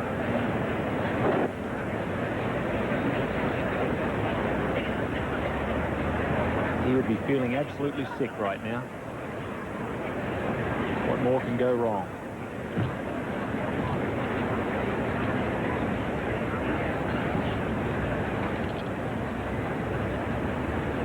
And he can't. Remember, Sergio Garcia yesterday went at it with a putter. He can't do it because the ball came back in plugged. He doesn't have enough of a backswing to chip it back. This is not good. He just, I mean, I don't know how he's going to go at it. He's going, you saw him kind of take the club up kind of backwards, maybe chop down on it like this.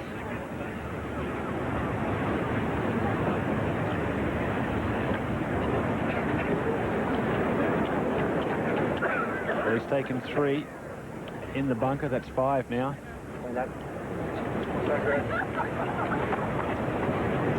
Big time to readjust and clean the club off. I mean, you'd just be feeling so bad. Tiger and Steve and Greg Reeder. David's caddy will be feeling terrible. He's going to have to play out to the side now.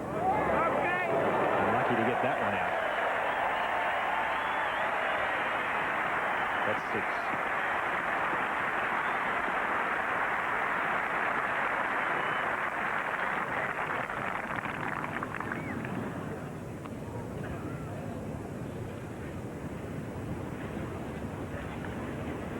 And it's not the money situation right now. Of course, they're playing for huge amounts of money, but this is a major championship. It's more pride. You get to a point where you're embarrassed. You're playing with a champion. You're playing in front of all these people, and you put it in a situation like that, and you just between a rock and a hard place. You're humiliated, embarrassed in front of a huge stage, in front of the world stage, and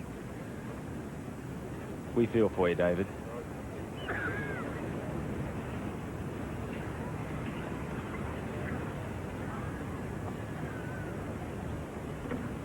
Mark O'Meara there with his wife, Alicia. Joanna there in front. Tiger's girlfriend, his mother, his trainer. He has a wonderful support group. He's got good people around him. Tiger, good family, good friends. A nice young man himself, good person to be around. Deserves it. Hard worker. Just for a fall.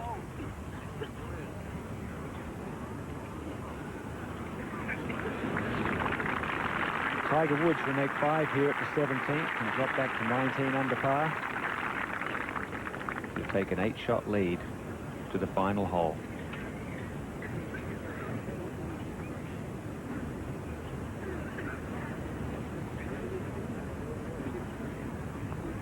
Yeah.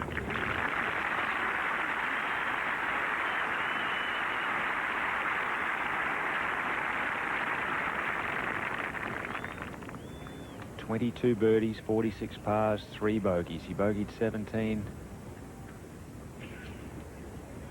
twice yesterday and today. The only other bogey on the card was the second yesterday.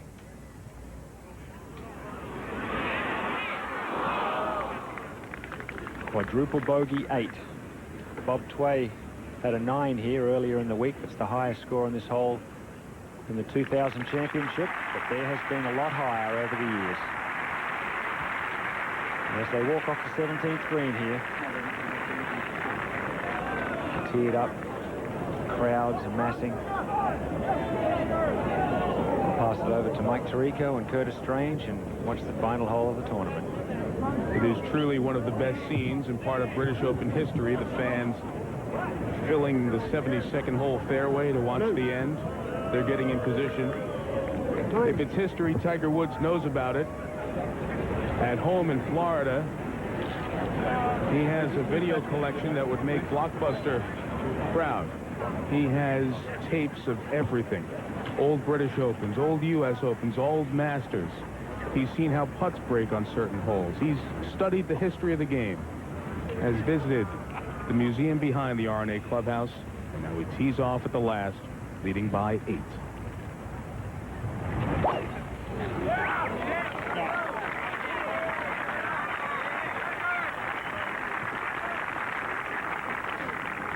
We all said for years that a young man's going to come along and be bigger, stronger, smarter than anybody else. We didn't know when it was going to happen. I actually thought he'd be 6'7", 6'8" tall to be able to create a lot of clubhead speed.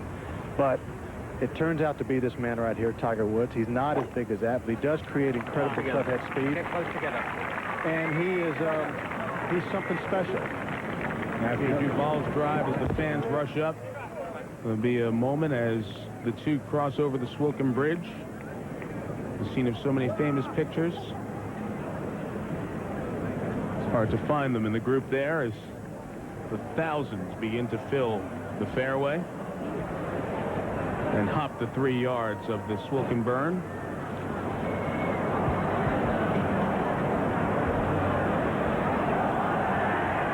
And a virtually out of control scene as everyone moves forward for their spot for the moment in history. And security tries to keep the path clear for the players to come across.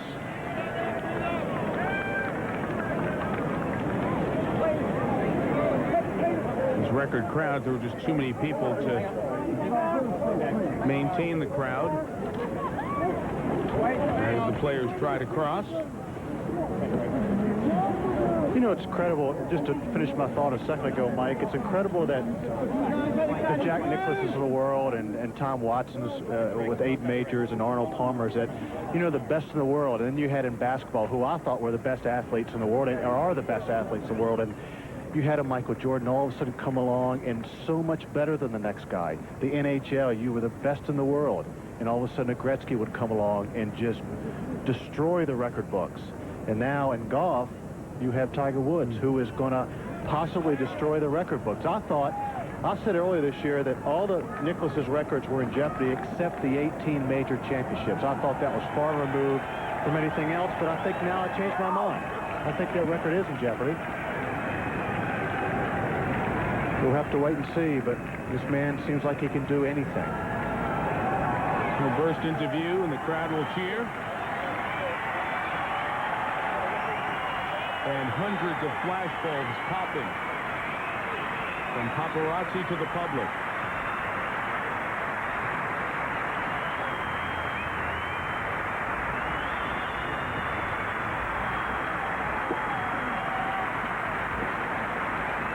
Mom.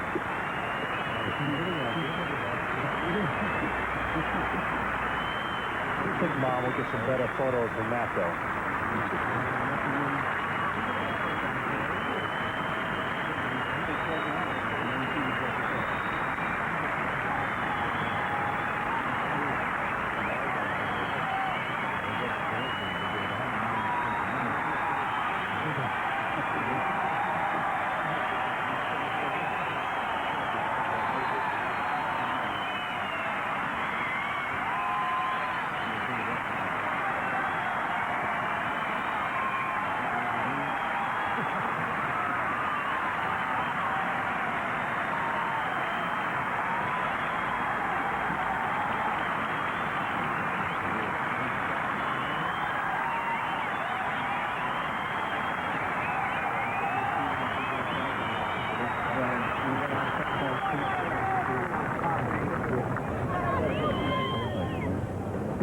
He'll work the yardage for the shot, go over the routine with Steve, but he is human.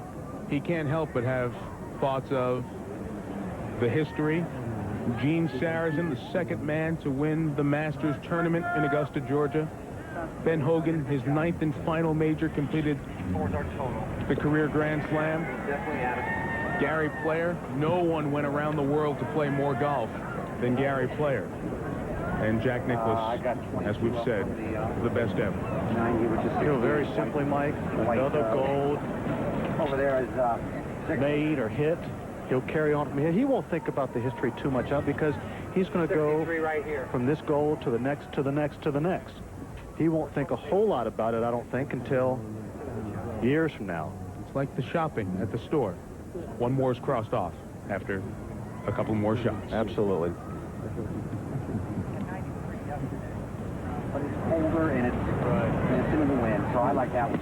I like that one. David Duval went from a tie for second to 11th right 84, now. yeah.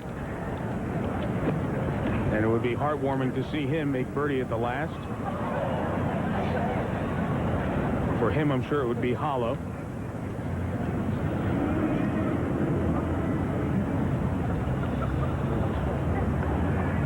Start. Into that breeze. 84 is our total. It's a good one.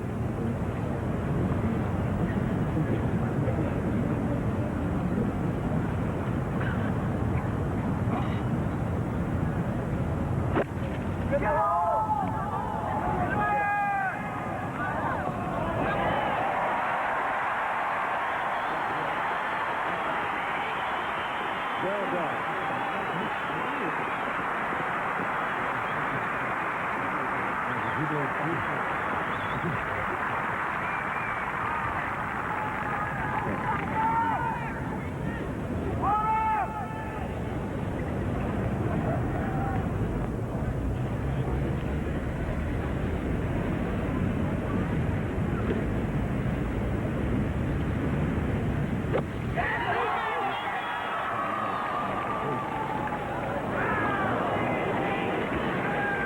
Safe and smart over the Valley of Sin. And here comes sports best onto the game's greatest stage.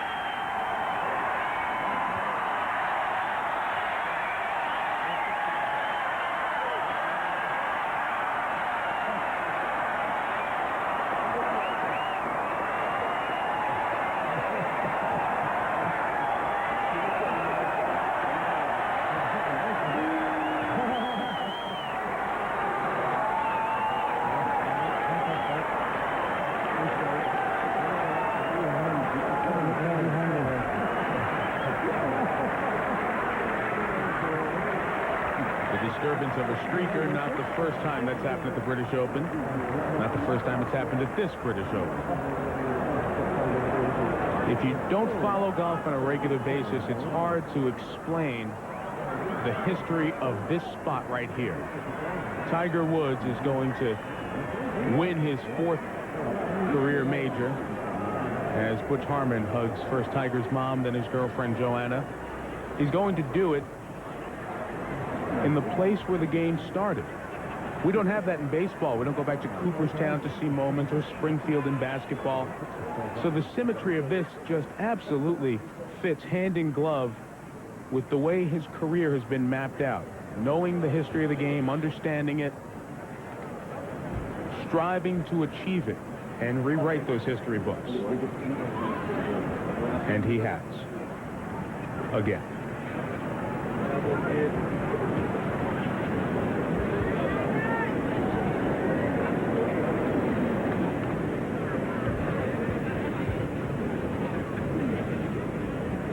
Alec Harvey has been engraving the name on the claret jug for more than 30 years. The last thing he'll wait for is the final total.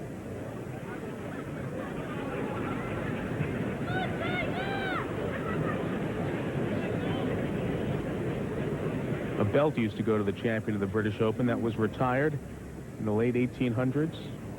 When you talk the history of Old Tom and Young Tom Morris, they're the only ones to win the Open by more than 8.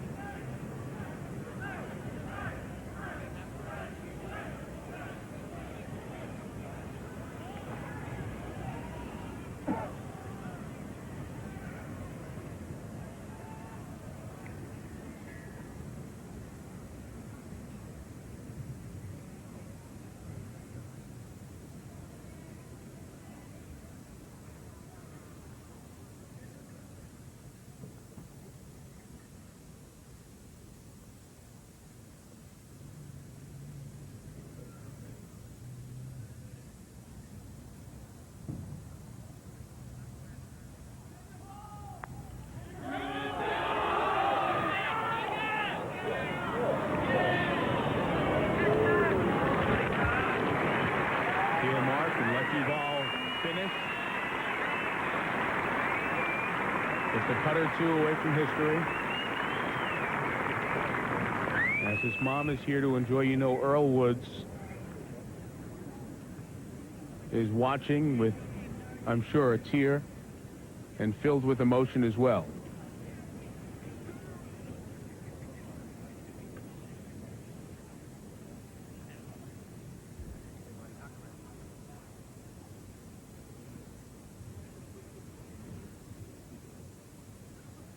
He'll hold 3 of the 4 major championships, be the reigning champion in 3 of the 4 majors.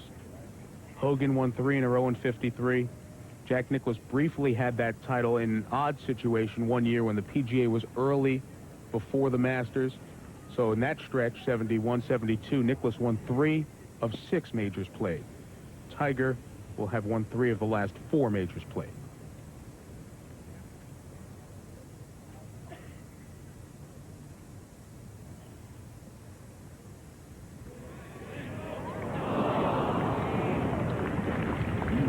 That's the way the backside has gone for David. Got close at the loop, got within 3, but couldn't keep it going. And again, the disastrous 8 on the 17th hole.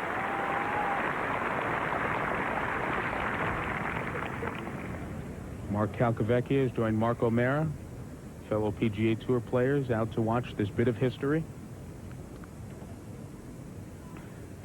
And Butch Harmon needs to be congratulated also. He has put a lot of time and effort in this young man. He's watched him grow as a player and as a person. He's been a large part of his maturity.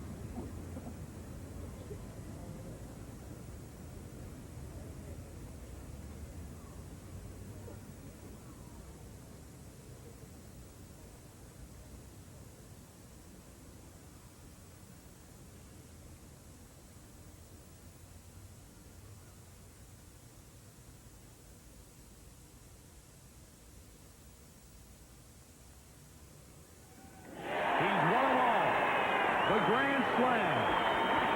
The youngest man in the history of the game.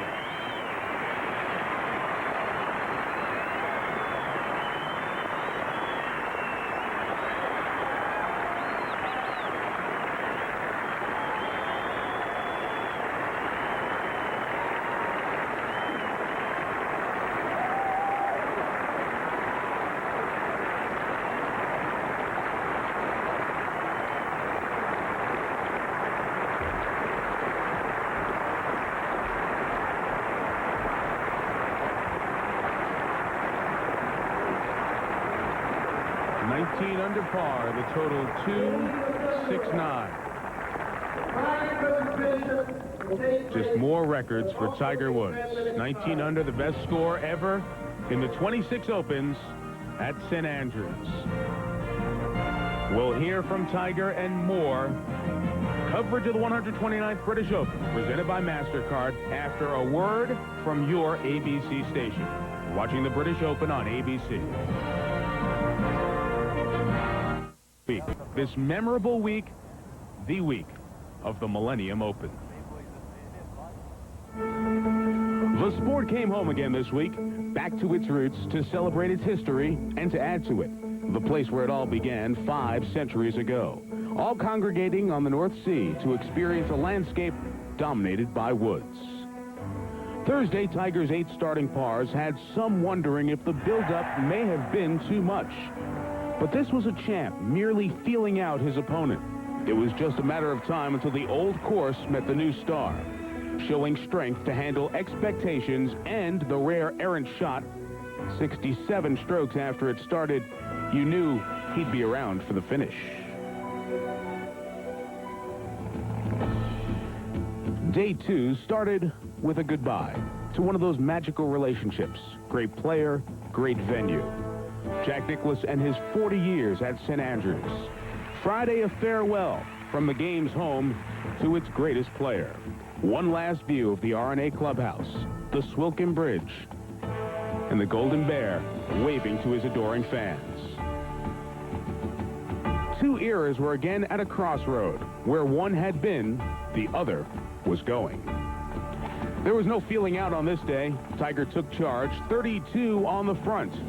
A continuing show of his maturity.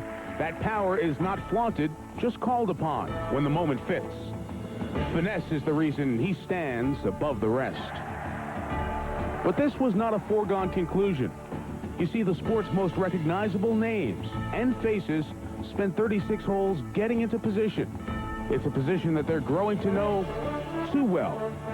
It's a view they've seen before. On Saturday, a 3rd round brought no wind and an open door. Open for a challenge to be mounted, and only the world's number 2 stepped through. The rest, they were faced with the old course and the old course's famous problems. Still, somehow, some way, someone continued to steer clear from them. His game with no weaknesses. A psyche with no fear of conquering challenges and history. And when the field seems to get close, he just seems to knock one close.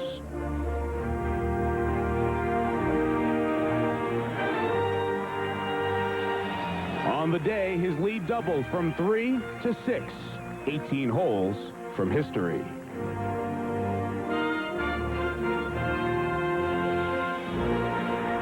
We all woke up feeling different Sunday as the tee time came about.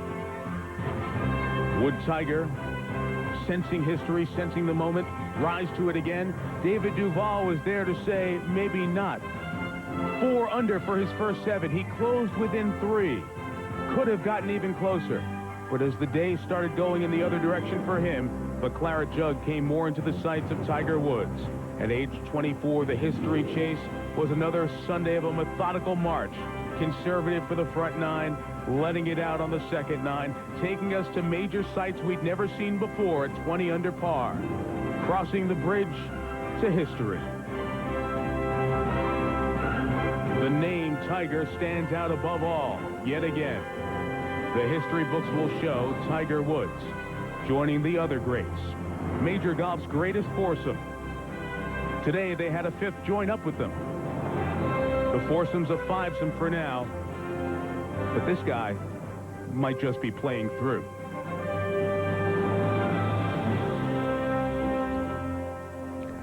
"19 under par, a record in a major." Here's Tiger with Carl Ravitch.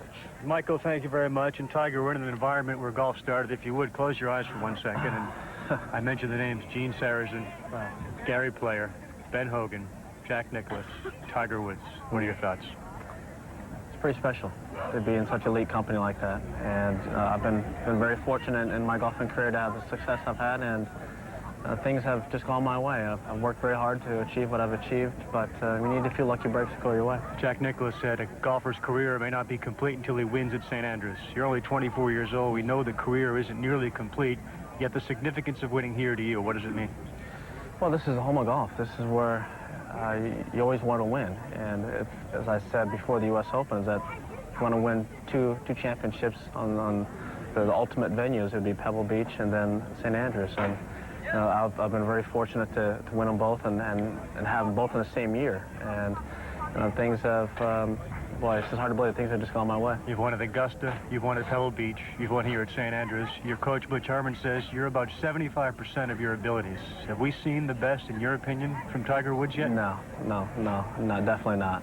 And I'm going to keep working, I'm going to keep trying to get better, and I know there are a few things that I can improve on, and I'm going to continue to try and work on those things and turn some of my weaknesses into my strengths. Congratulations on the Grand Slam. Thanks, Carl. All right. Mike, he works at a different level, he plays at a different level. Back to you. Jack Nicklaus said, Carl, if a golfer's going to be remembered, he must win the title at St. Andrews. When Jack won, he said, at last, it's my greatest dream come true. Tiger's made a dream become reality today.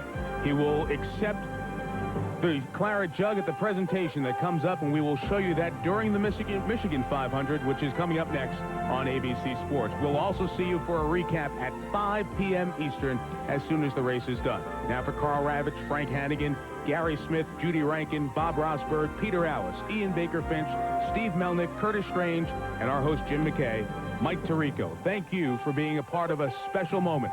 The 40th British Open on ABC. Tiger Woods, into history, winner of the career Grand Slam. This has been a presentation of ABC Sports, continuing the tradition of excellence. We will get you back out to the Michigan 500 in just a moment, but just moments ago here on ABC, at the birthplace of golf, the man born to golf, Tiger Woods, became the youngest ever to complete a career Grand Slam, and he's won the 4 majors by combined 36 strokes. For the presentation of the claret jug, back to St. Andrews and Mike Tirico.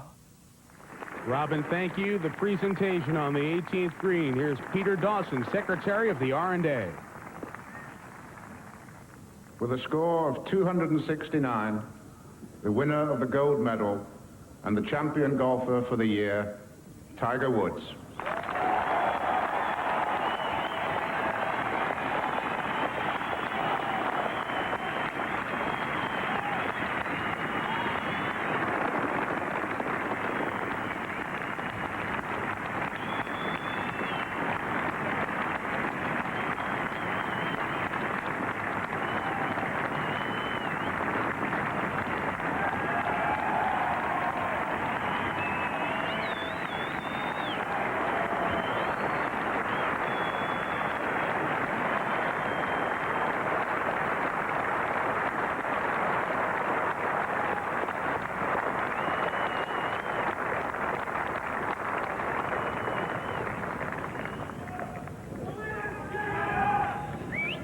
Oh, man. Well, I think this week has been, obviously, I'll be stating the obvious, it's been a very special week. But to have an opportunity to complete the slam here at St. Andrews and to have everything, ironically enough, come down to this tournament, the Open Championship at St. Andrews, the home of golf, it's been a very special week and something that I will never, ever forget. And everyone here who has supported me the entire week, I thank you from the bottom of my heart. All the spectators out there rooting me on. You don't know how much that means to us when we get a little support out there, especially when a few stray shots wish he would have kicked someone back in, but now this week is to have my family and my friends here. It's just an incredible week, and with a chance to play with my good friend David Duval today, even though he didn't have the day that he wanted to have, but to have the start that he did and to conduct himself like a champion that he is, it was an awful lot of fun to play with him and compete against him.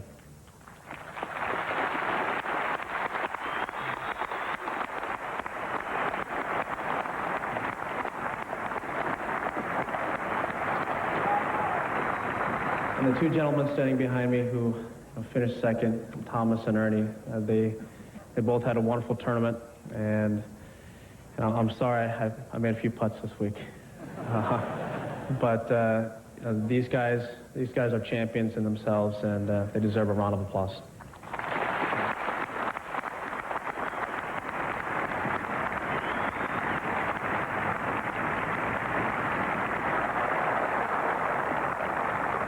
To the RNA, thank you for making this championship as special as it has been throughout the years. I've only played it since '95, but this is where it all started for me. This is my first British Open here. I'm sorry, the Open Championship.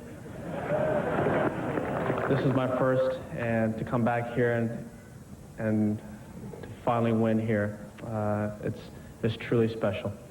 And I'm looking forward to next year and defending my title. Thank you very much.